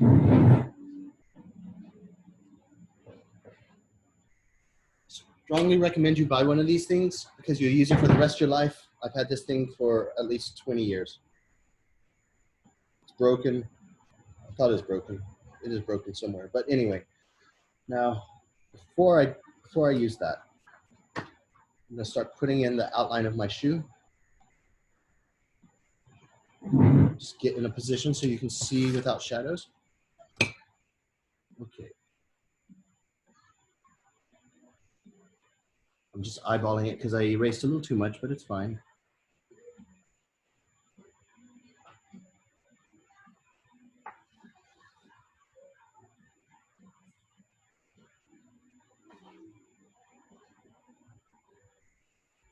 Hey, Brooke.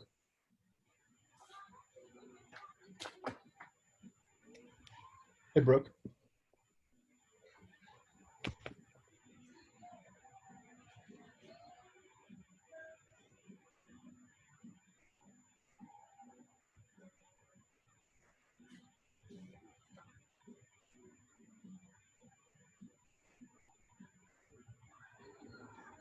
Okay, perfect shoe shape. In terms of this urban streetwear that I'm designing. Okay, just start getting the circle stuff going. Let me just check got my sketch on the side right here. I'm gonna put it right there so I remember. And I'll start the first circle. There, perfectly in there.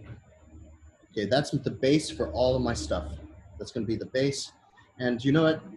I'm a little bit of a nerd, or a lot of a nerd, and so I'm gonna get in there. Well, and I also like my drawings to look nice. So let's just put in an extra ring, but I'll tell you what I'm talking about. Inside the circle templates are little crosshairs. You can see it right here, right here, right here, right here. That makes sure that you're right in the middle of your circle.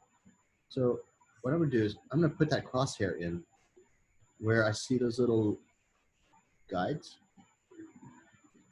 And I'm just gonna put that because I want all the rays of my sun to hit the middle. So that's why I'm putting in this crosshair. So at least I know where the center of the circle is. Okay. And now on my sketch, I've got this line that goes straight through here. So I'm gonna put that in. I can put it right down the middle of the circle, but you know what? I'm gonna funk it up and I'm not gonna make it so predictable. I'm gonna put it not right in the middle of the circle, but the rays I will. Hold on. This is there's a shank in here, so I really want to get that shank.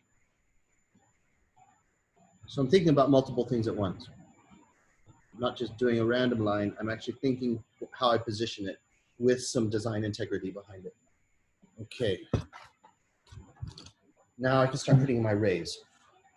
So the flex is gonna come here. So I'm gonna start off with the flex. At least that's gonna give me a good foundation. Okay. Okay, there's that one. So, and what I'm going to do is I'm going to try to line it up with this big graphic. Halfway in between here and here is about here. I'm eyeballing it, which could get me in trouble, but because I'm eyeballing it. I should be more scientific, but then I would get into Illustrator. That's halfway. And then what's halfway between here and here? Well, I've already screwed up because if I were to, I'm going to erase that. That's why I'm using pencil right now. This is what I'm talking about when you put care into your drawing. You kind of try to think about as much as you can while you're doing it. That's what the point of sketching is. So there's my line. And so 90 degrees, I went at 90 degrees off this line to get a really nice sunburst. 90 degrees, if I line that line up, align it with the center of my circle, comes down like that. So that should be right. Hold on. You know what? I'm an extreme nerd now.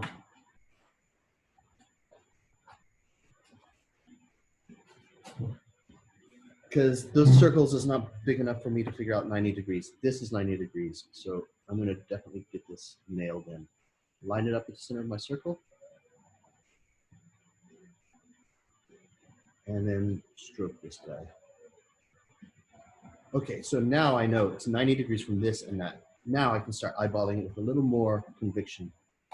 So straight, so if I drew a big circle here, just loose, this is just a loose thing. And I know this is, I'm eyeballing it. That looks about halfway, maybe a little bit more. From the center of my circle. Okay, that's that one. And then if I continue this just very loose circle, it's just helping me line up. So the center of that is about here. So let's put that in.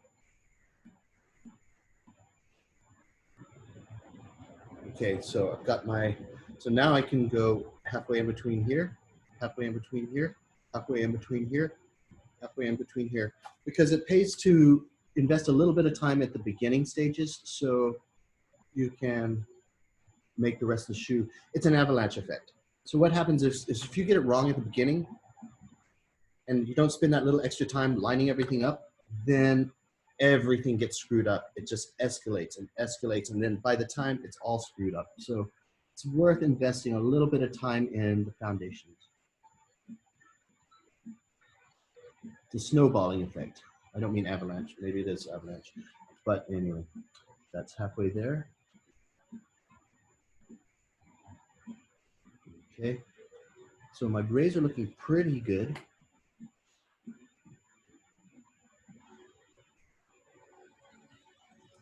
Okay, I'm going to do the halfway trick again. Halfway in between these lines is there and there and here. I am eyeballing it now, but it's fine.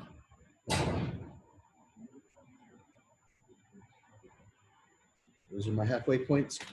So line it up with the center of the circle. And put in some more lines.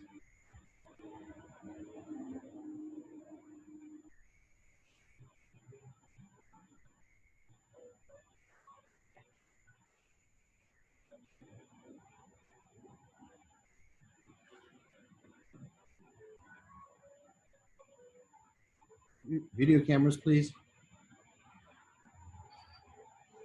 Lauren, Lauren, I bet you're asleep, aren't you? I know you can get sleepy. I am not asleep. But you do great drawings, so I'm not too mad.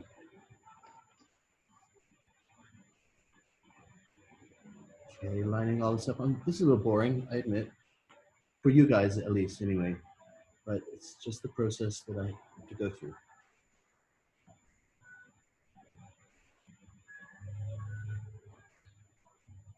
Okay, I got my rays. Now, what I'm going to do is I'm going to start Xing in the red ones and the white ones. So so every other one, so this is red. I'm going to keep that red. This one's white. This one's red, white, red, white, red, white, red, white, red, white, red, white, red, white, red. Ah, damn it. I didn't have enough.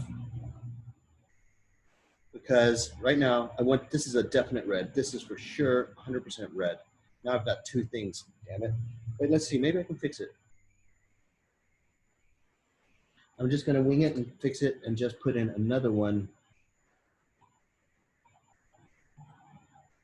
right in here. It's not gonna be perfect, I know, but at least it's gonna get me that red continual stuff. Red and white. Okay. So there, so that's gonna join in there. And so red, white, red, white, red. Okay, I got it. Now what? I'm gonna just start sketching in a little bit with the shank area, which is right here, so it's about right here.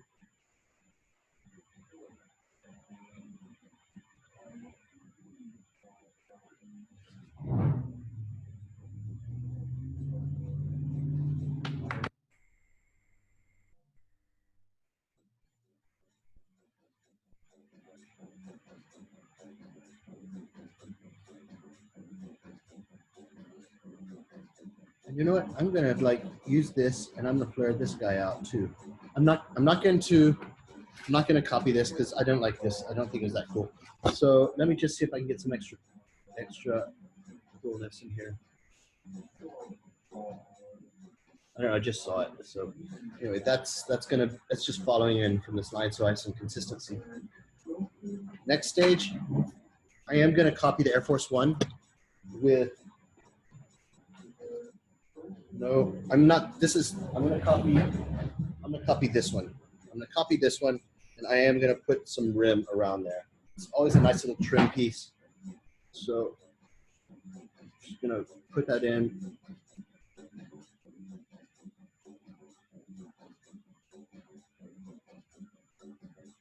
Trying to keep it the same distance apart.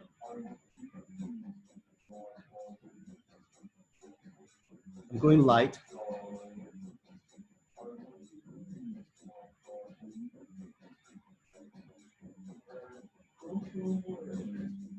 This is just an easy trick that they do on shoes. Just you put a line around there. It reduces the amount of, it just frames the graphic.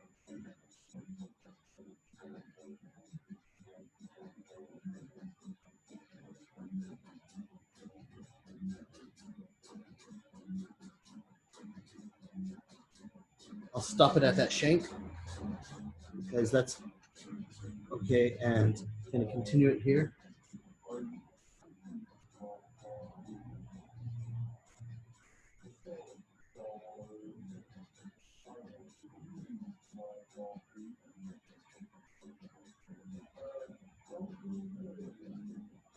You know what? It's going to stop. This is all red. This is my big red separator. I might have to start coloring this in because I'm getting confused. I'll just continue this anyway for now. Okay, so it's starting to come together a little bit. Now what? Okay, I'm gonna X all the red. That's all red. I think I'm gonna make a red border around this whole thing. Red, red, red, red, red, red. This might be white. Red, so I'm gonna erase that. This might be white, just to bunk it up. Red, red, red, red. All that's red. All right. No such thing as one line, as I've told you many times. So the grooves, here's what I'm talking about. You just don't have one line. There's multiple lines. There's 1, 2. There's 1, 2 lines minimum. So this is what I'm drawing in. I'm drawing in that. Using my straight edge.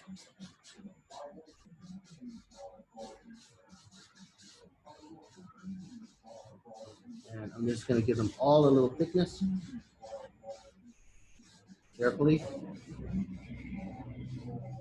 And these I'm making them consistently wide. I'm not lining it up with the center of the circle because I've already done the rays coming out, and now these are just perfectly symmetrical width lines.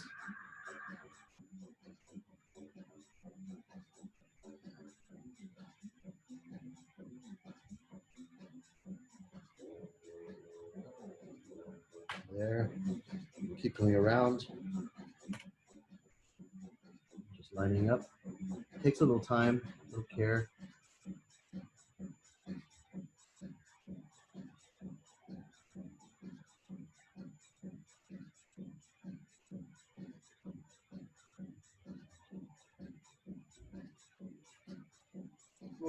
Oops.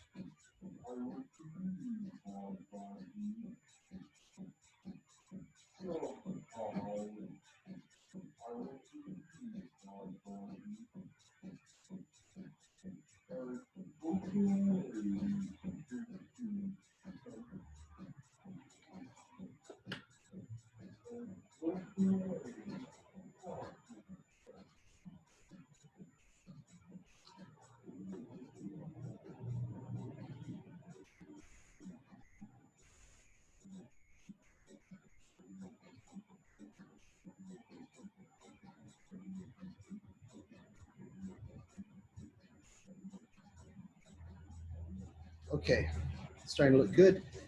I've got this border line that goes around. I'm going to also get in there and add a little thickness to that one too. Thank you. Thanks, man.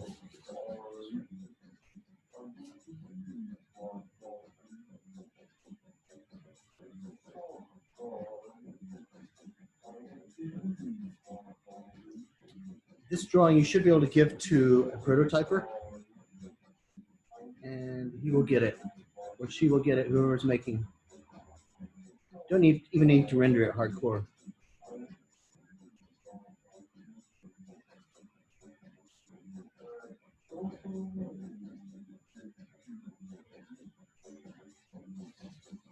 Okay, I'll stop it there. Continue it around.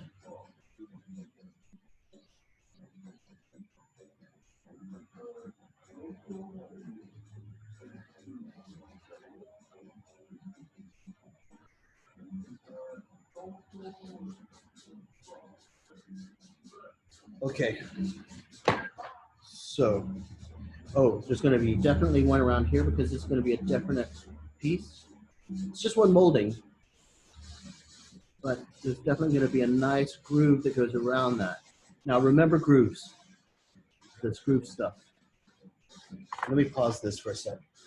All right, remember the grooves. It's not one line, it's multiple lines. When you're getting into this type of level drawing, it's multiple lines. So it's 2 lines minimum for each of the grooves. Don't do the 1 line stuff.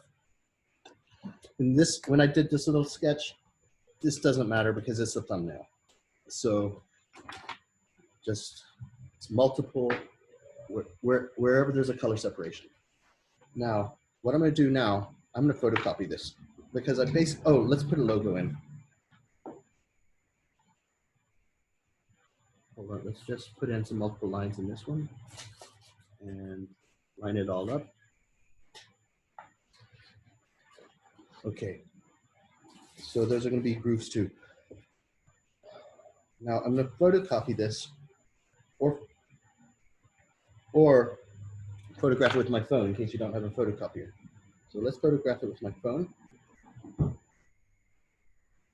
So when you're photographing, try to get it nice and square.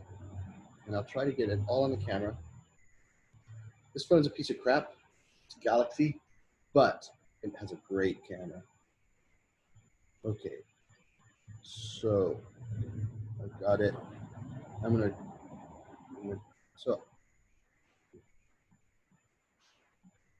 Now I'm gonna go against Aki's request of everything manual.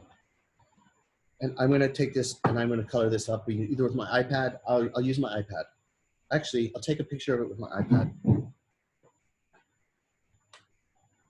Same thing you can do in Photoshop, but I think we need to start bringing in a little digital. Okay. I'm not showing you my passcode. Okay.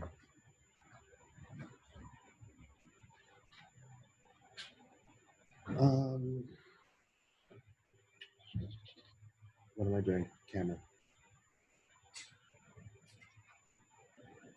Is there a Photoshop app Camera, specifically for camera. iPads? It's in my, I have a graphics section in here. There it is. Camera.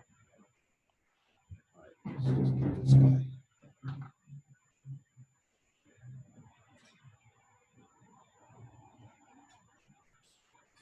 You know what? I'm going to stop the share and I'm going to share my iPad now. Oh, no, I can't. I have to plug it in with the wire and then I'll do it. I'll do it.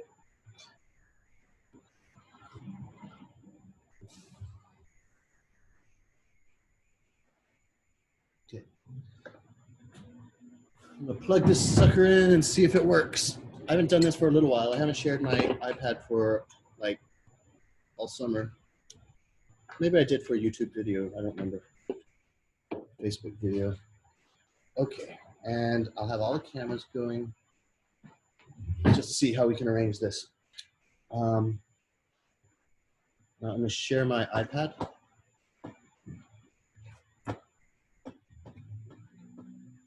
Come on, baby. Screen share, whiteboard, visualizer, iPad. I hope it works.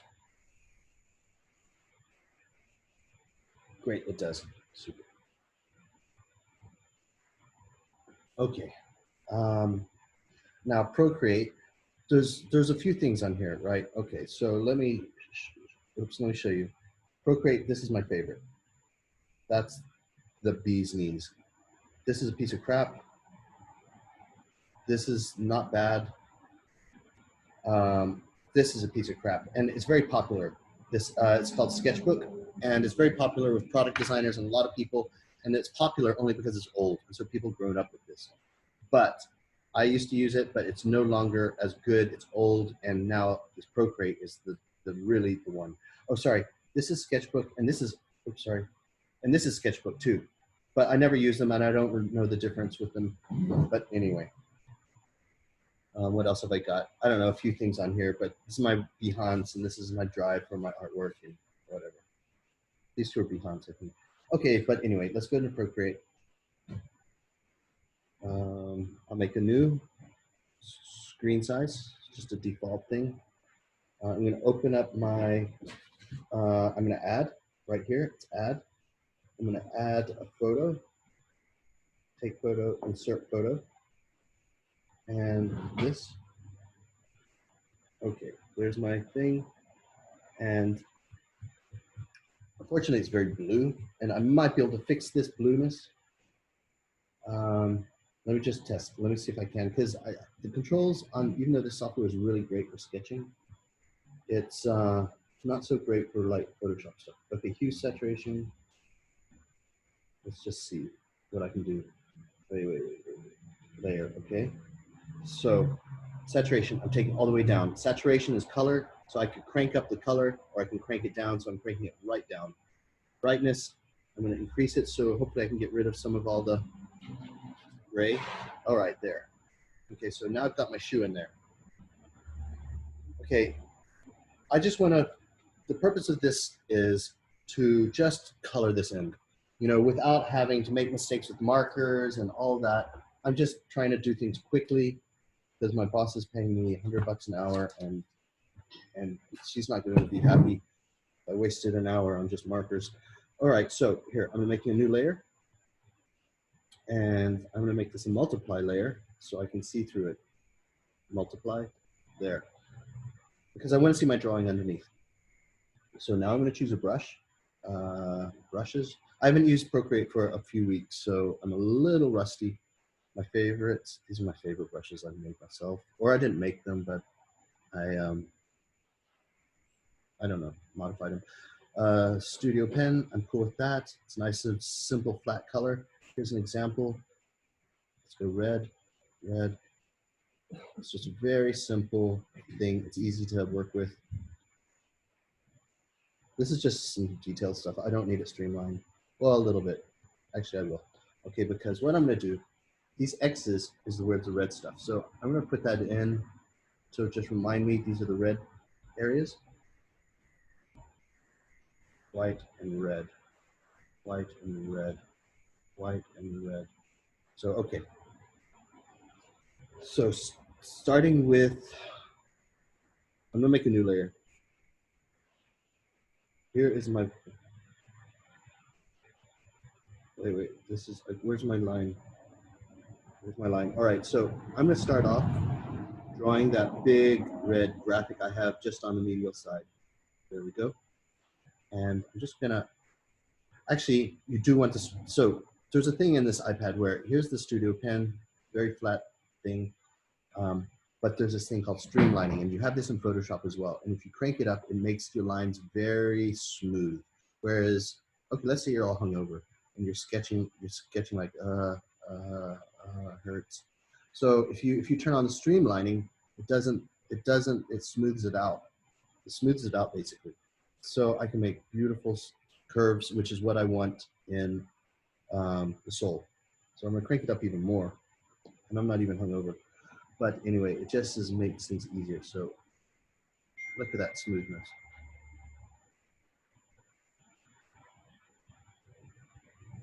Did I tell you the story about doing a demonstration for class before Christmas? Did I tell you that story? I don't think so. No. Is there nobody left in this damn class? Hold on. No, I'm we're just here. having a little break. I'm just coming over here, just checking out what the hell's up with the class. Well, I think Lauren knows that story because she's heard it I probably a few might. times. I'm not sure. In fact, you might have been even part of it, Lauren. Okay, I'm gonna make a new layer, and I'm gonna make this one multiply 2. Lauren, do you know the story I'm talking about where they did a demonstration of Procreate to the product design class? Wait, can you hear me? And Yeah, no. they all ended up buying iPads because it was Christmas. You know what I'm talking about, Lauren? Okay, anyway, I can fill this up. I don't have to color it in. I can just drag this color and fill in that constant pixel. Oh, I must have a hole somewhere. Oh, I know where the hole is.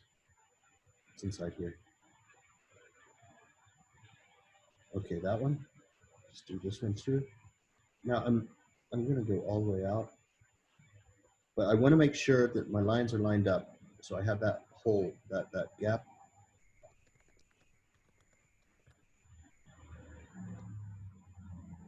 And fill that one.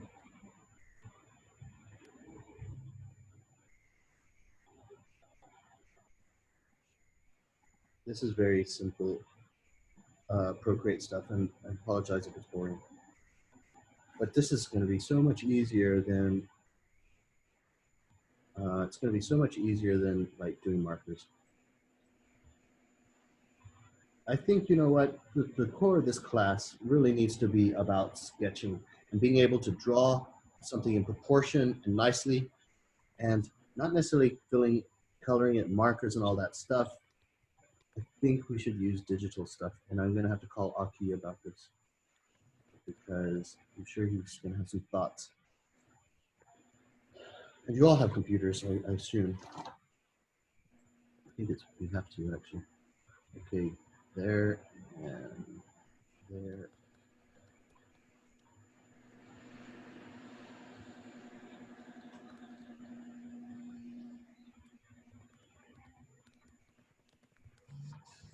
Starting to look pretty cool.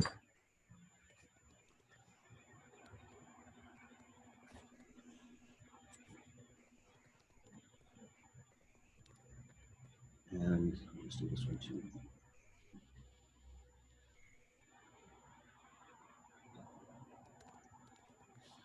And I'll fill those both up.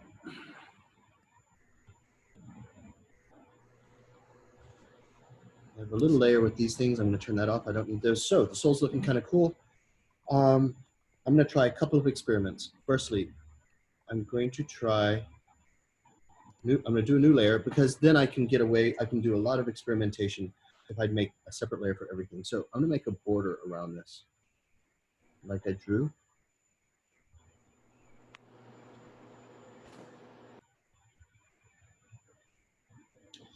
Hey, Lauren, I know you're awake. I see you. We've been Am I on talking mute? now. Can you hear us? Let me check.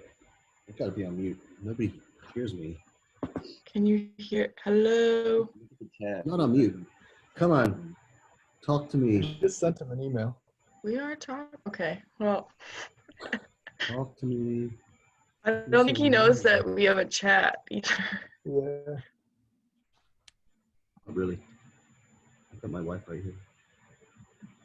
here. She's laughing. Oh, you guys. We can hear. Hello? Okay.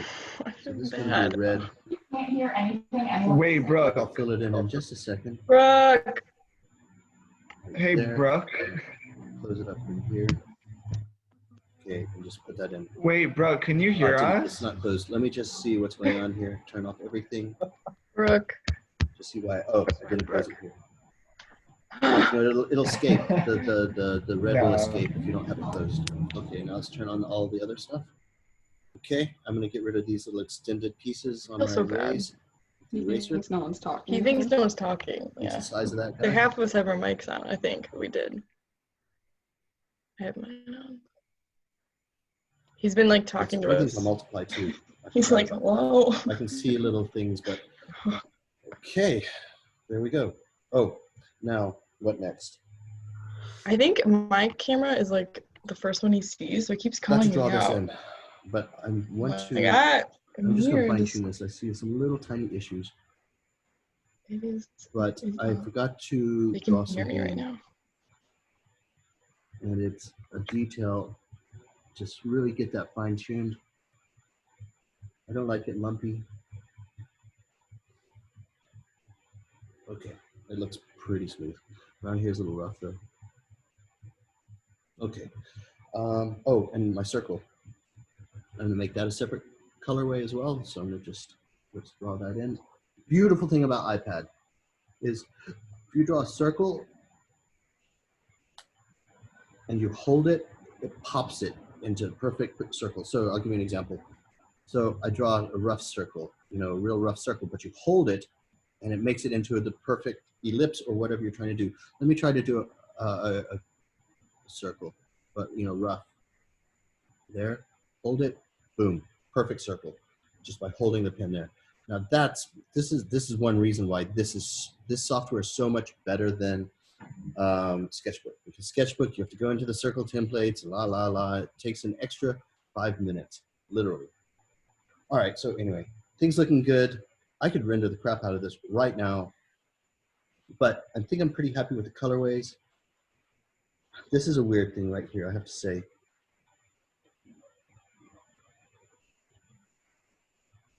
Honestly, I don't know what to do about it. I've got an idea. I'm gonna break the rules. I'm gonna make a new layer, and this is weird. So when you're designing, you have to be self-critical and realize when things look weird. Actually, I'm gonna go black because I can't see anything with the red. You have to look at things and see if it looks weird. And if it looks weird, then you have to do something about it. And so that's what I'm trying to do here. So I'm thinking, what if this was all white? So if this was all white, let's just try. Oh, and I put that through my red, damn it. Okay, new layer. Come on, new layer. Now, so what I'm doing is I'm lining up this line that I have here. There's one, and then also I just want a nice, something that looks clean and looks designed. So there. Now, I'm gonna go underneath my hole, my dot right there. Probably underneath that too, in here. I'm gonna put in a big white stroke in there. So white, I'm gonna choose a big fat brush. Oh, okay, I better put it on top because I can't see what the hell I'm doing. Move the layer up. Hey, Jana, are you there? Cameron, you there? Brooke, can you hear us? No, I can't hear you. My volume's up. Hello. Can you hear us now? Nope. Can Amazon. you hear anything? Oh my goodness. All right, I can hear you. What were you saying? Ken? Rob? Hey, I can hear you. My God. Okay. We've been trying to talk for like, whenever you were trying to explain to us some story about everyone buying an iPad, that was when we Oh. all realized you couldn't hear us. I'm sorry. I feel like an ass It now. cut out. Well, because I don't know what was going on with my amplifier. Okay, Ooh, okay. my amplifier was not turned on or something. All right, so that looks like crap. Hey, but anyway, Lauren, do you know about that story about, do you know what I'm talking about regarding the iPads and everyone bought them for Christmas? Yeah, actually, actually I do. This whole Okay. time I thought I didn't. But I know like everyone just came back to school with one. Yeah, Like exactly. a girl gave me her Cintiq pen because she's like, oh, I have an iPad now. Right, exactly. Yeah. And it screwed the whole school up because Vincenzo just bought all of these new Cintiqs and all these like new tower computers and all this stuff. And so firstly, Yeah. they all got these iPads for Christmas after I demonstrated it. And so they were drawing on their Yeah. iPads and not drawing on the Cintiqs. And so Vincenzo comes in and is like, nobody's using the Cintiqs. And I was like, yeah, because I gave them a lesson on iPads, my bad. And then he's like, Yeah. Mamma mia. Well, I use a Cintiq, so. Okay. Anyway, okay. So anyway, that's it. I did demonstrated. So okay, I'm on an iPad illustrate. I'm on an iPad demonstration. So I'm going to town on this. I might as well. I'm not getting into the markers. So I'm going to show you what this beast can do. Okay. So turn this down. That's opacity. Let's just test it. All right. And make sure I'm on a new layer. Okay, so now I'm going to start putting in some shadows. And I'm going to go quick because I know I don't have time. The sunlight's coming from over here. So all of this stuff, let me just increase the width of this. All of these are going to be casting a shadow. The bottoms of these white pieces.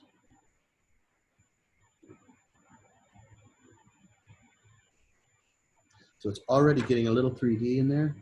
And I love this automatic ruler thing. Just by holding your pen, just like how I showed you the ellipses, just by holding the pen there, it will make it straight. So for example, let's say you're all rough and then hold your pen and it straightens it beautifully. So this saves so much time. So, and it's manual drawing as well. Okay. And since I'm on a low transparency, I can just put lines in here and I'm still using just that gray, but I'm putting in shadows of how, how this thing basically would look.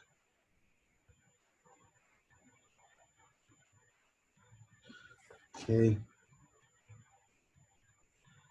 I'm 10 times faster on this than I am on the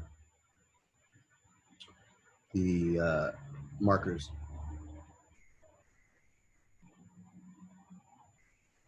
This is the groove that I was talking about.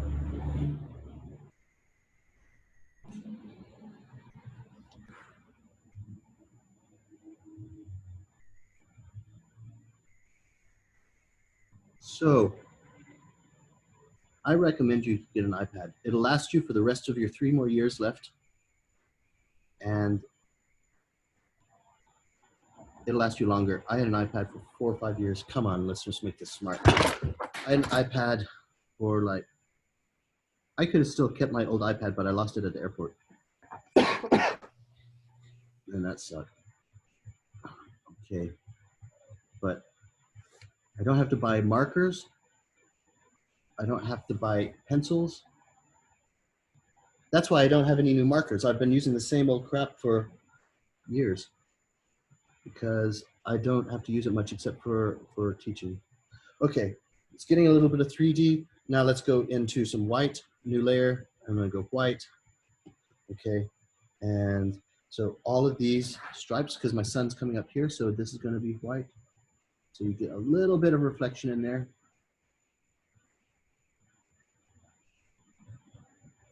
Hey, thanks, Steve, for putting up that sign. You guys are probably laughing at me like a beast.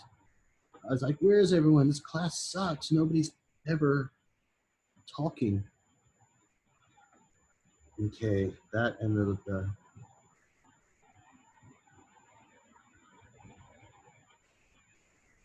I know this is a little bit boring, but you'll see a very nice end result.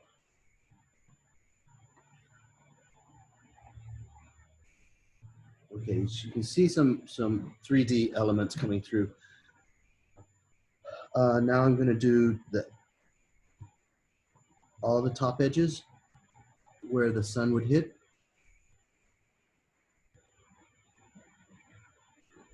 Okay, and then that's also on this side of the groove. Tunes, they make you dance better.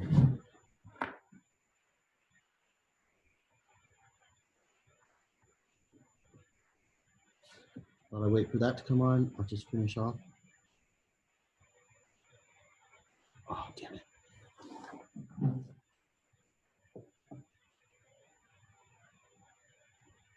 Okay, there's that. There's going to be a groove here.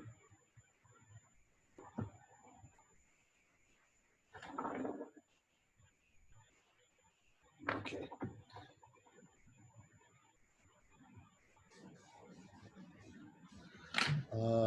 All right, now here's where I'm gonna blow you away a little bit. I'm gonna go into airbrush. Airbrush. Here we go. Get ready. Black. That's it. Yes. Yes, yes, yes. Jack this thing up way high. Oh. Make it really big, but make it very transparent. Way more transparent because shoes are not that shadowy. The shoes get shadowy in this area, right in there. I'm gonna put this underneath my reflections. And then shoes get dark around the heel, but especially this area where it's the arch of your foot. Now I'm gonna go super massive. Now I'm just gonna start shading it up here. And then the toe is kicking up, so it's gonna be a little less, it's gonna have some white. Okay, there. All right, let's see, that's in the bottom. All right, now let's start getting into, what time is it? Got 15 minutes, no problem. I'm gonna get into that airbrush again, but turn this thing down super small. Okay, let's pop in this highlight. Get ready. Oh, I love this sound, it's very rude.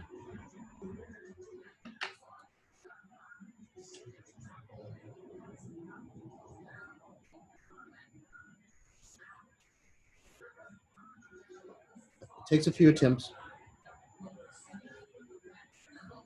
Make sure I'm on a, oh no, make sure you're on a fresh layer.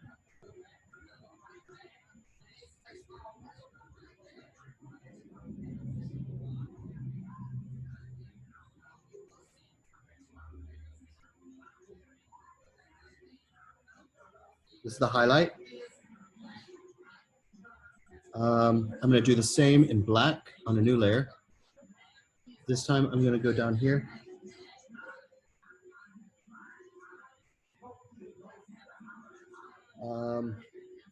This thing's bothering me, this little area right in here. Whatever. Oh, I remember what I was gonna do. I'm gonna sketch this in. I'm gonna put in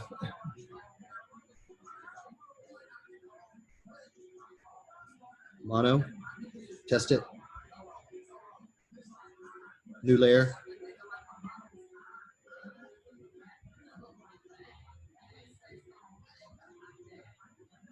I'm copying that shoe.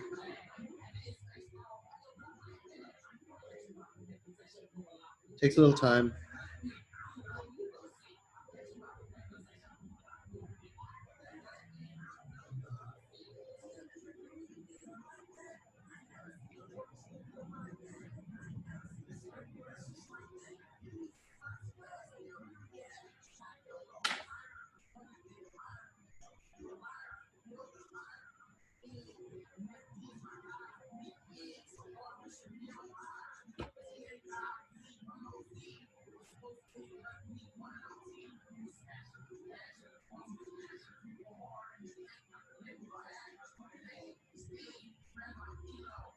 I'm going fast. I go slower, but I'm running out of time for you guys.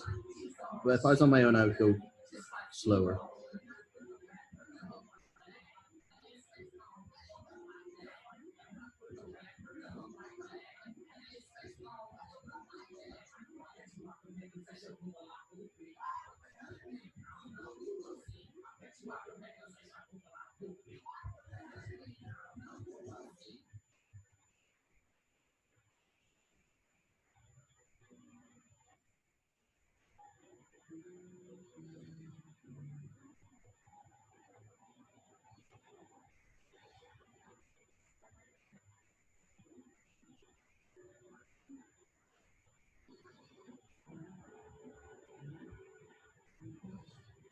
Okay, there's a texture on there. I'm going to reduce the opacity. There, erase out. Make sure I've got a flat eraser. My favorites, Brook's faves. Okay.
Okay, got a little bit of some texture going on. Next move is,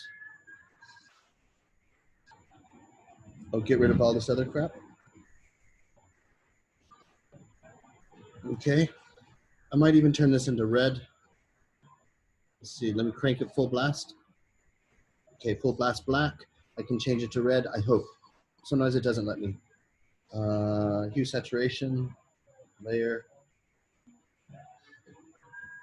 saturation. It's not gonna work. I'm gonna undo all of that and turn it back. It's not gonna work. If you do solid black, you can't change your color.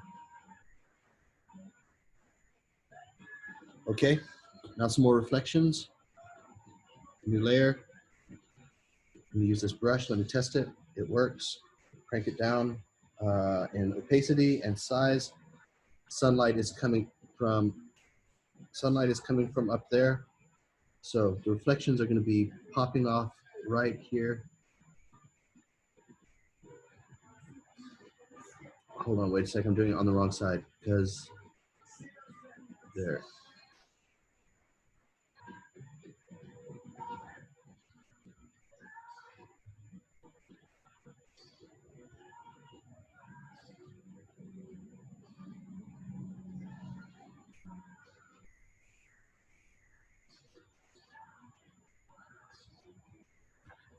Little reflections.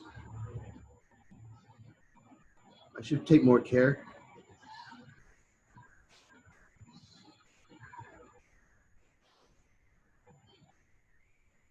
I'm good enough with that, basically. I'm gonna pop off some seriously hardcore reflections now. Turn this down. Just pop off some of this stuff so it really pops off down here.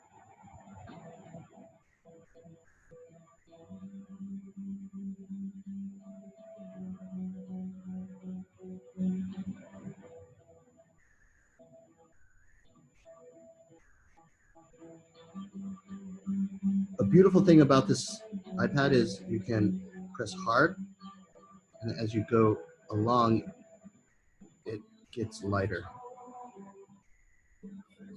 better.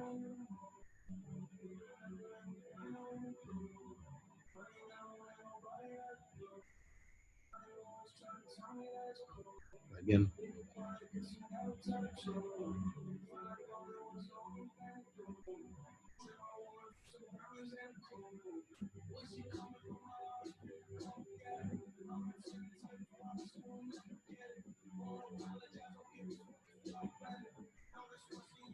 Okay, we've got some little reflections in, I mean, not some grooves in here. I'm trying to speed up for you guys. Right in here, I've got some grooves.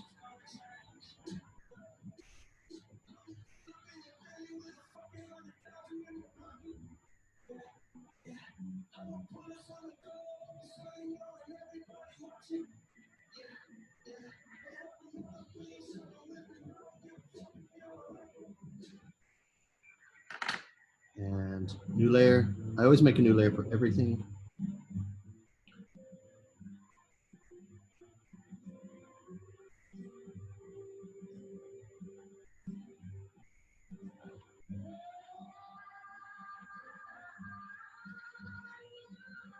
Okay, and then the final touch.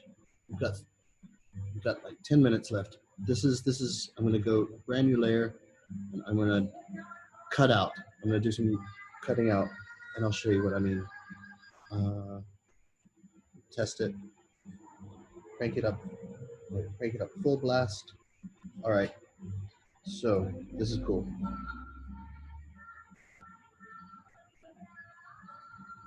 I think I'm gonna go underneath the black, so I'm gonna go here. So let me test. Cancel.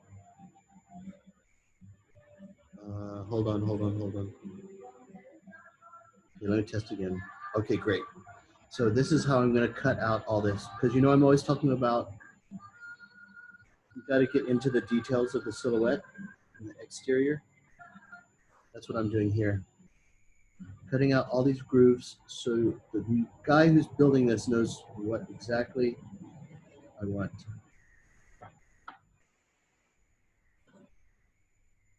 And texture is a feast for the eyes. So try to put in texture as much as you can. And this is a texture or patterns. Patterns is like adding an exotic spice to your drawing.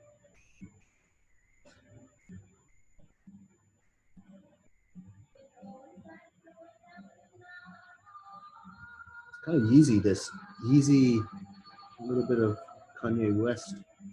Have a look, a little bit. You can't see what's going on. I'll move on over here. Same brush, but really explaining that these are ridges.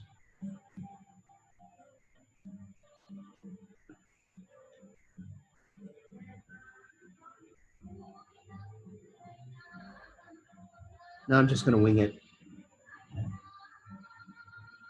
because I can't see anything. I'm not going to put it in here. I'm not going to put those little widgets in there. I'm going to do it only on the sole part. Can't see what's going on. Okay, so now I've got a nice texture. Let's put in a logo.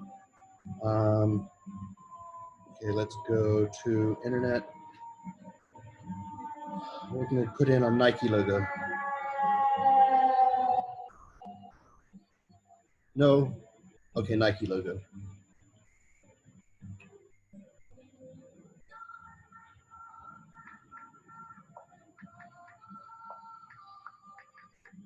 Nike logo. I think just a swoosh. Well, we'll see. Let's see what we've got. Images. All right, we'll do the whole Monty. Save image, download image. I don't know why my iPad's doing weird stuff. I think it updated recently. Would you like, yeah, don't allow. Hold on. Okay, I'm gonna go in back in here. I can apply insert file, no, insert photo. Maybe it's file. Hold on, where did this?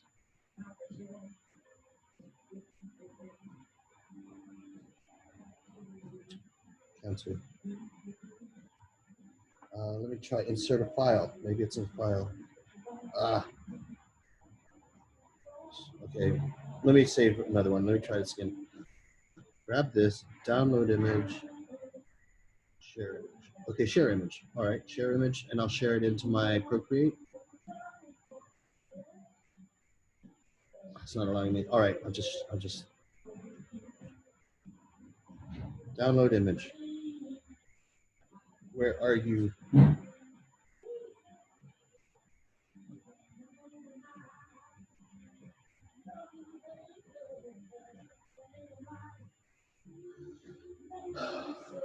Library. You import videos, live shots.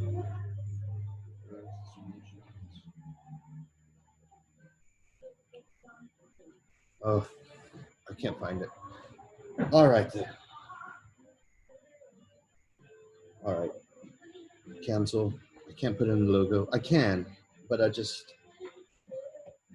Okay then. Here, let's try something else. Let's do one more thing. Let's drop a shadow in this sucker. New layer. Okay, I'm gonna use a black. I'm gonna use an airbrush. Okay, let's just drop a big boy in here.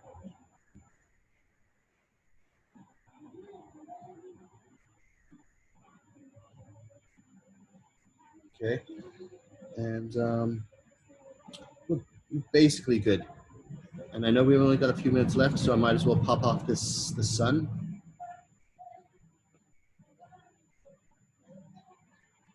Oh, new layer up here.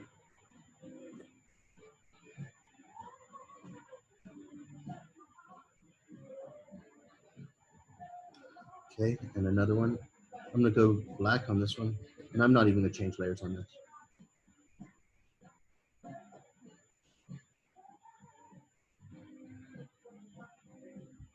I will go on a new layer, actually. See if I can make a perfect circle.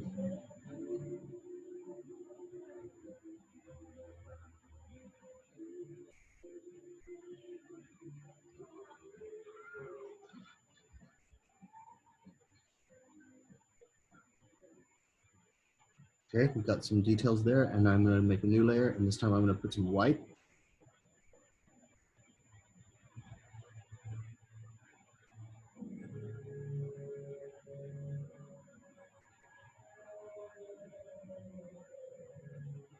Just following the rules of my light source.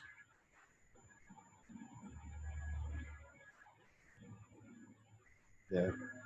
I think we're good. Put a little extra highlight in here. And an extra one, and I'm good. And I'm just gonna erase out those parts. Just in those highlight areas. I don't need it there, I don't need it there. Just one stroke does it. Just erase out all the negative parts.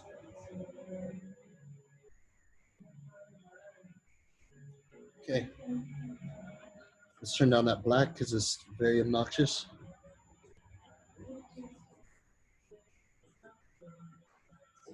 There. Okay, good.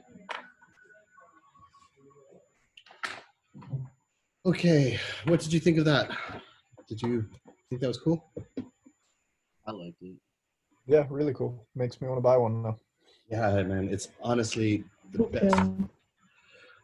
Okay. I've been trying to create, so. You prefer like using a Cintiq over the iPad or? Okay, I tell you what.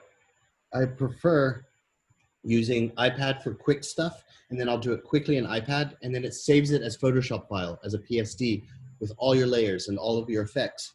So what happens is you export it, send it to your email or whatever, and put it onto Photoshop, and then you get really into the fine detail. The problem with the iPad, you zoom in, and you're not going to get the crispy. It's crispy enough for a sketch, but when you really want to get deep in it, I go to the computer ultimately. But for sketching, I'm really all about the iPad. Okay. Yeah, but I would strongly recommend it. So you know you don't, I'm going to stop the sharing because this stuff I don't want to mess with. Now the thing is, you don't have to get an iPad Pro. Apparently, this Procreate works very well with the standard iPad, so you don't need to get the iPad Pro. You don't need to get the full expensive one. If you wanted iPad Pro, you can just get the bottom of the range iPad Pro. There's a 9-inch. I forgot the exact sizes. There's the 9-inch and a 12-inch, and I would definitely go for a 12-inch because this is letter size paper, and so it's you're used to letter size paper, so it's easy to manage. If you get smaller, you can get confined. Your hand starts rubbing off of the side of the iPad, and it gets annoying and things. So I would get the 12-inch, the 12.9. I don't know the size, but I would definitely do that. But it's very, very valuable. It'll save you time. Your work will improve. In fact, Aki was like, "Oh, Brooke, we had a VisCom. It was teaching the students how to do tech packs, shoe tech packs and bag tech packs in fashion accessories design. And I also taught them how to render as well in Photoshop. But this one kid, he was just always on an iPad. And I was cool. I was like, all right, you're on an iPad. As long as you give me sexy sketches, I don't care how you do it. And he was doing these sketches, and I was telling him how to fix them. And then by the end of it, Aki, he keeps reminding me about this kid. It's like, hey, Brooke, hey, you remember that Jacob, or I forgot his name, and I was like, yeah. He's like, oh, you did wonders. And can you teach the students to do that in with markers and stuff? I was like, basically, yes, I can. But, and so, I don't know. And I was trying to talk him into iPads. I forgot where the conversation went. But I'm going to call him up today and see if we can get more into digital. But the core is sketching good. You have to draw with a ballpoint pen, with a pencil. You have to draw that stuff first, because this sucker ain't going to save you. This won't save you. If you can't draw, this is not going to do you any good. You have to learn to draw first. I guess you can trace the shoes easier. So it can help you, but it's not going to save you. You have to be able to draw. Like I was drawing that hardware. You can't just do that on the iPad. You have to know how to draw and know perspective and stuff. All right, our class is over. I will see you all on Tuesday. All right, homework. Before you go, homework is do a sole, do a bottom, do a sole, and might as well do an upper as well. So do a side view of a shoe, do the sole, and do the top view. So those are the main views you need. Do some thumbnails, and then develop it into bottom view, side view, top view, and maybe a heel view if you have details. And I will let you get away with not giving me 7 pieces of homework as long as you kick ass on doing hot drawings and nice drawings, and not give me some, oh, you said I didn't have to give you 7 drawings, but if you give me 4 drawings of bullshit, I'm not going to give you much love. But if you give me 4 drawings of hot, really good stuff, tight, good thumbnails, a little bit of coloring in, however you want to do it, and you can do it in Photoshop if you want, then you'll be good. But anyway, a shoe, including a bottom, that's the main thing. And if you do some hardware, bonus points. I've never given an A. I very rarely give an A. I give A minuses quite regularly. A, I rarely do. That's something special. But an A plus, I've only given 2 in my life. So if you do all of these things and you do some nice hardware for the shoe, buckles or clips or whatever, I will break my mold, and I might give an A plus if you do some kick-ass work. So for the shoe, you want sole? I don't care, whatever you want. You can do fashion. You can do sport trainers, tennis shoes. I don't mind. Whatever your taste is, whatever you want to do. You might have an idea up here that you've been wanting to get out. Sounds good. All right, guys. See you soon. See you in a couple days. Have a great weekend, and have fun. You too. Okay. Thank you, guys. Bye-bye.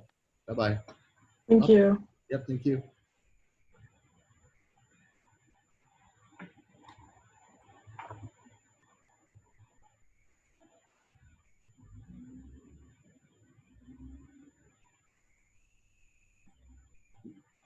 Okay, that was funny. My amplifier flared up. Asshole. But seriously, they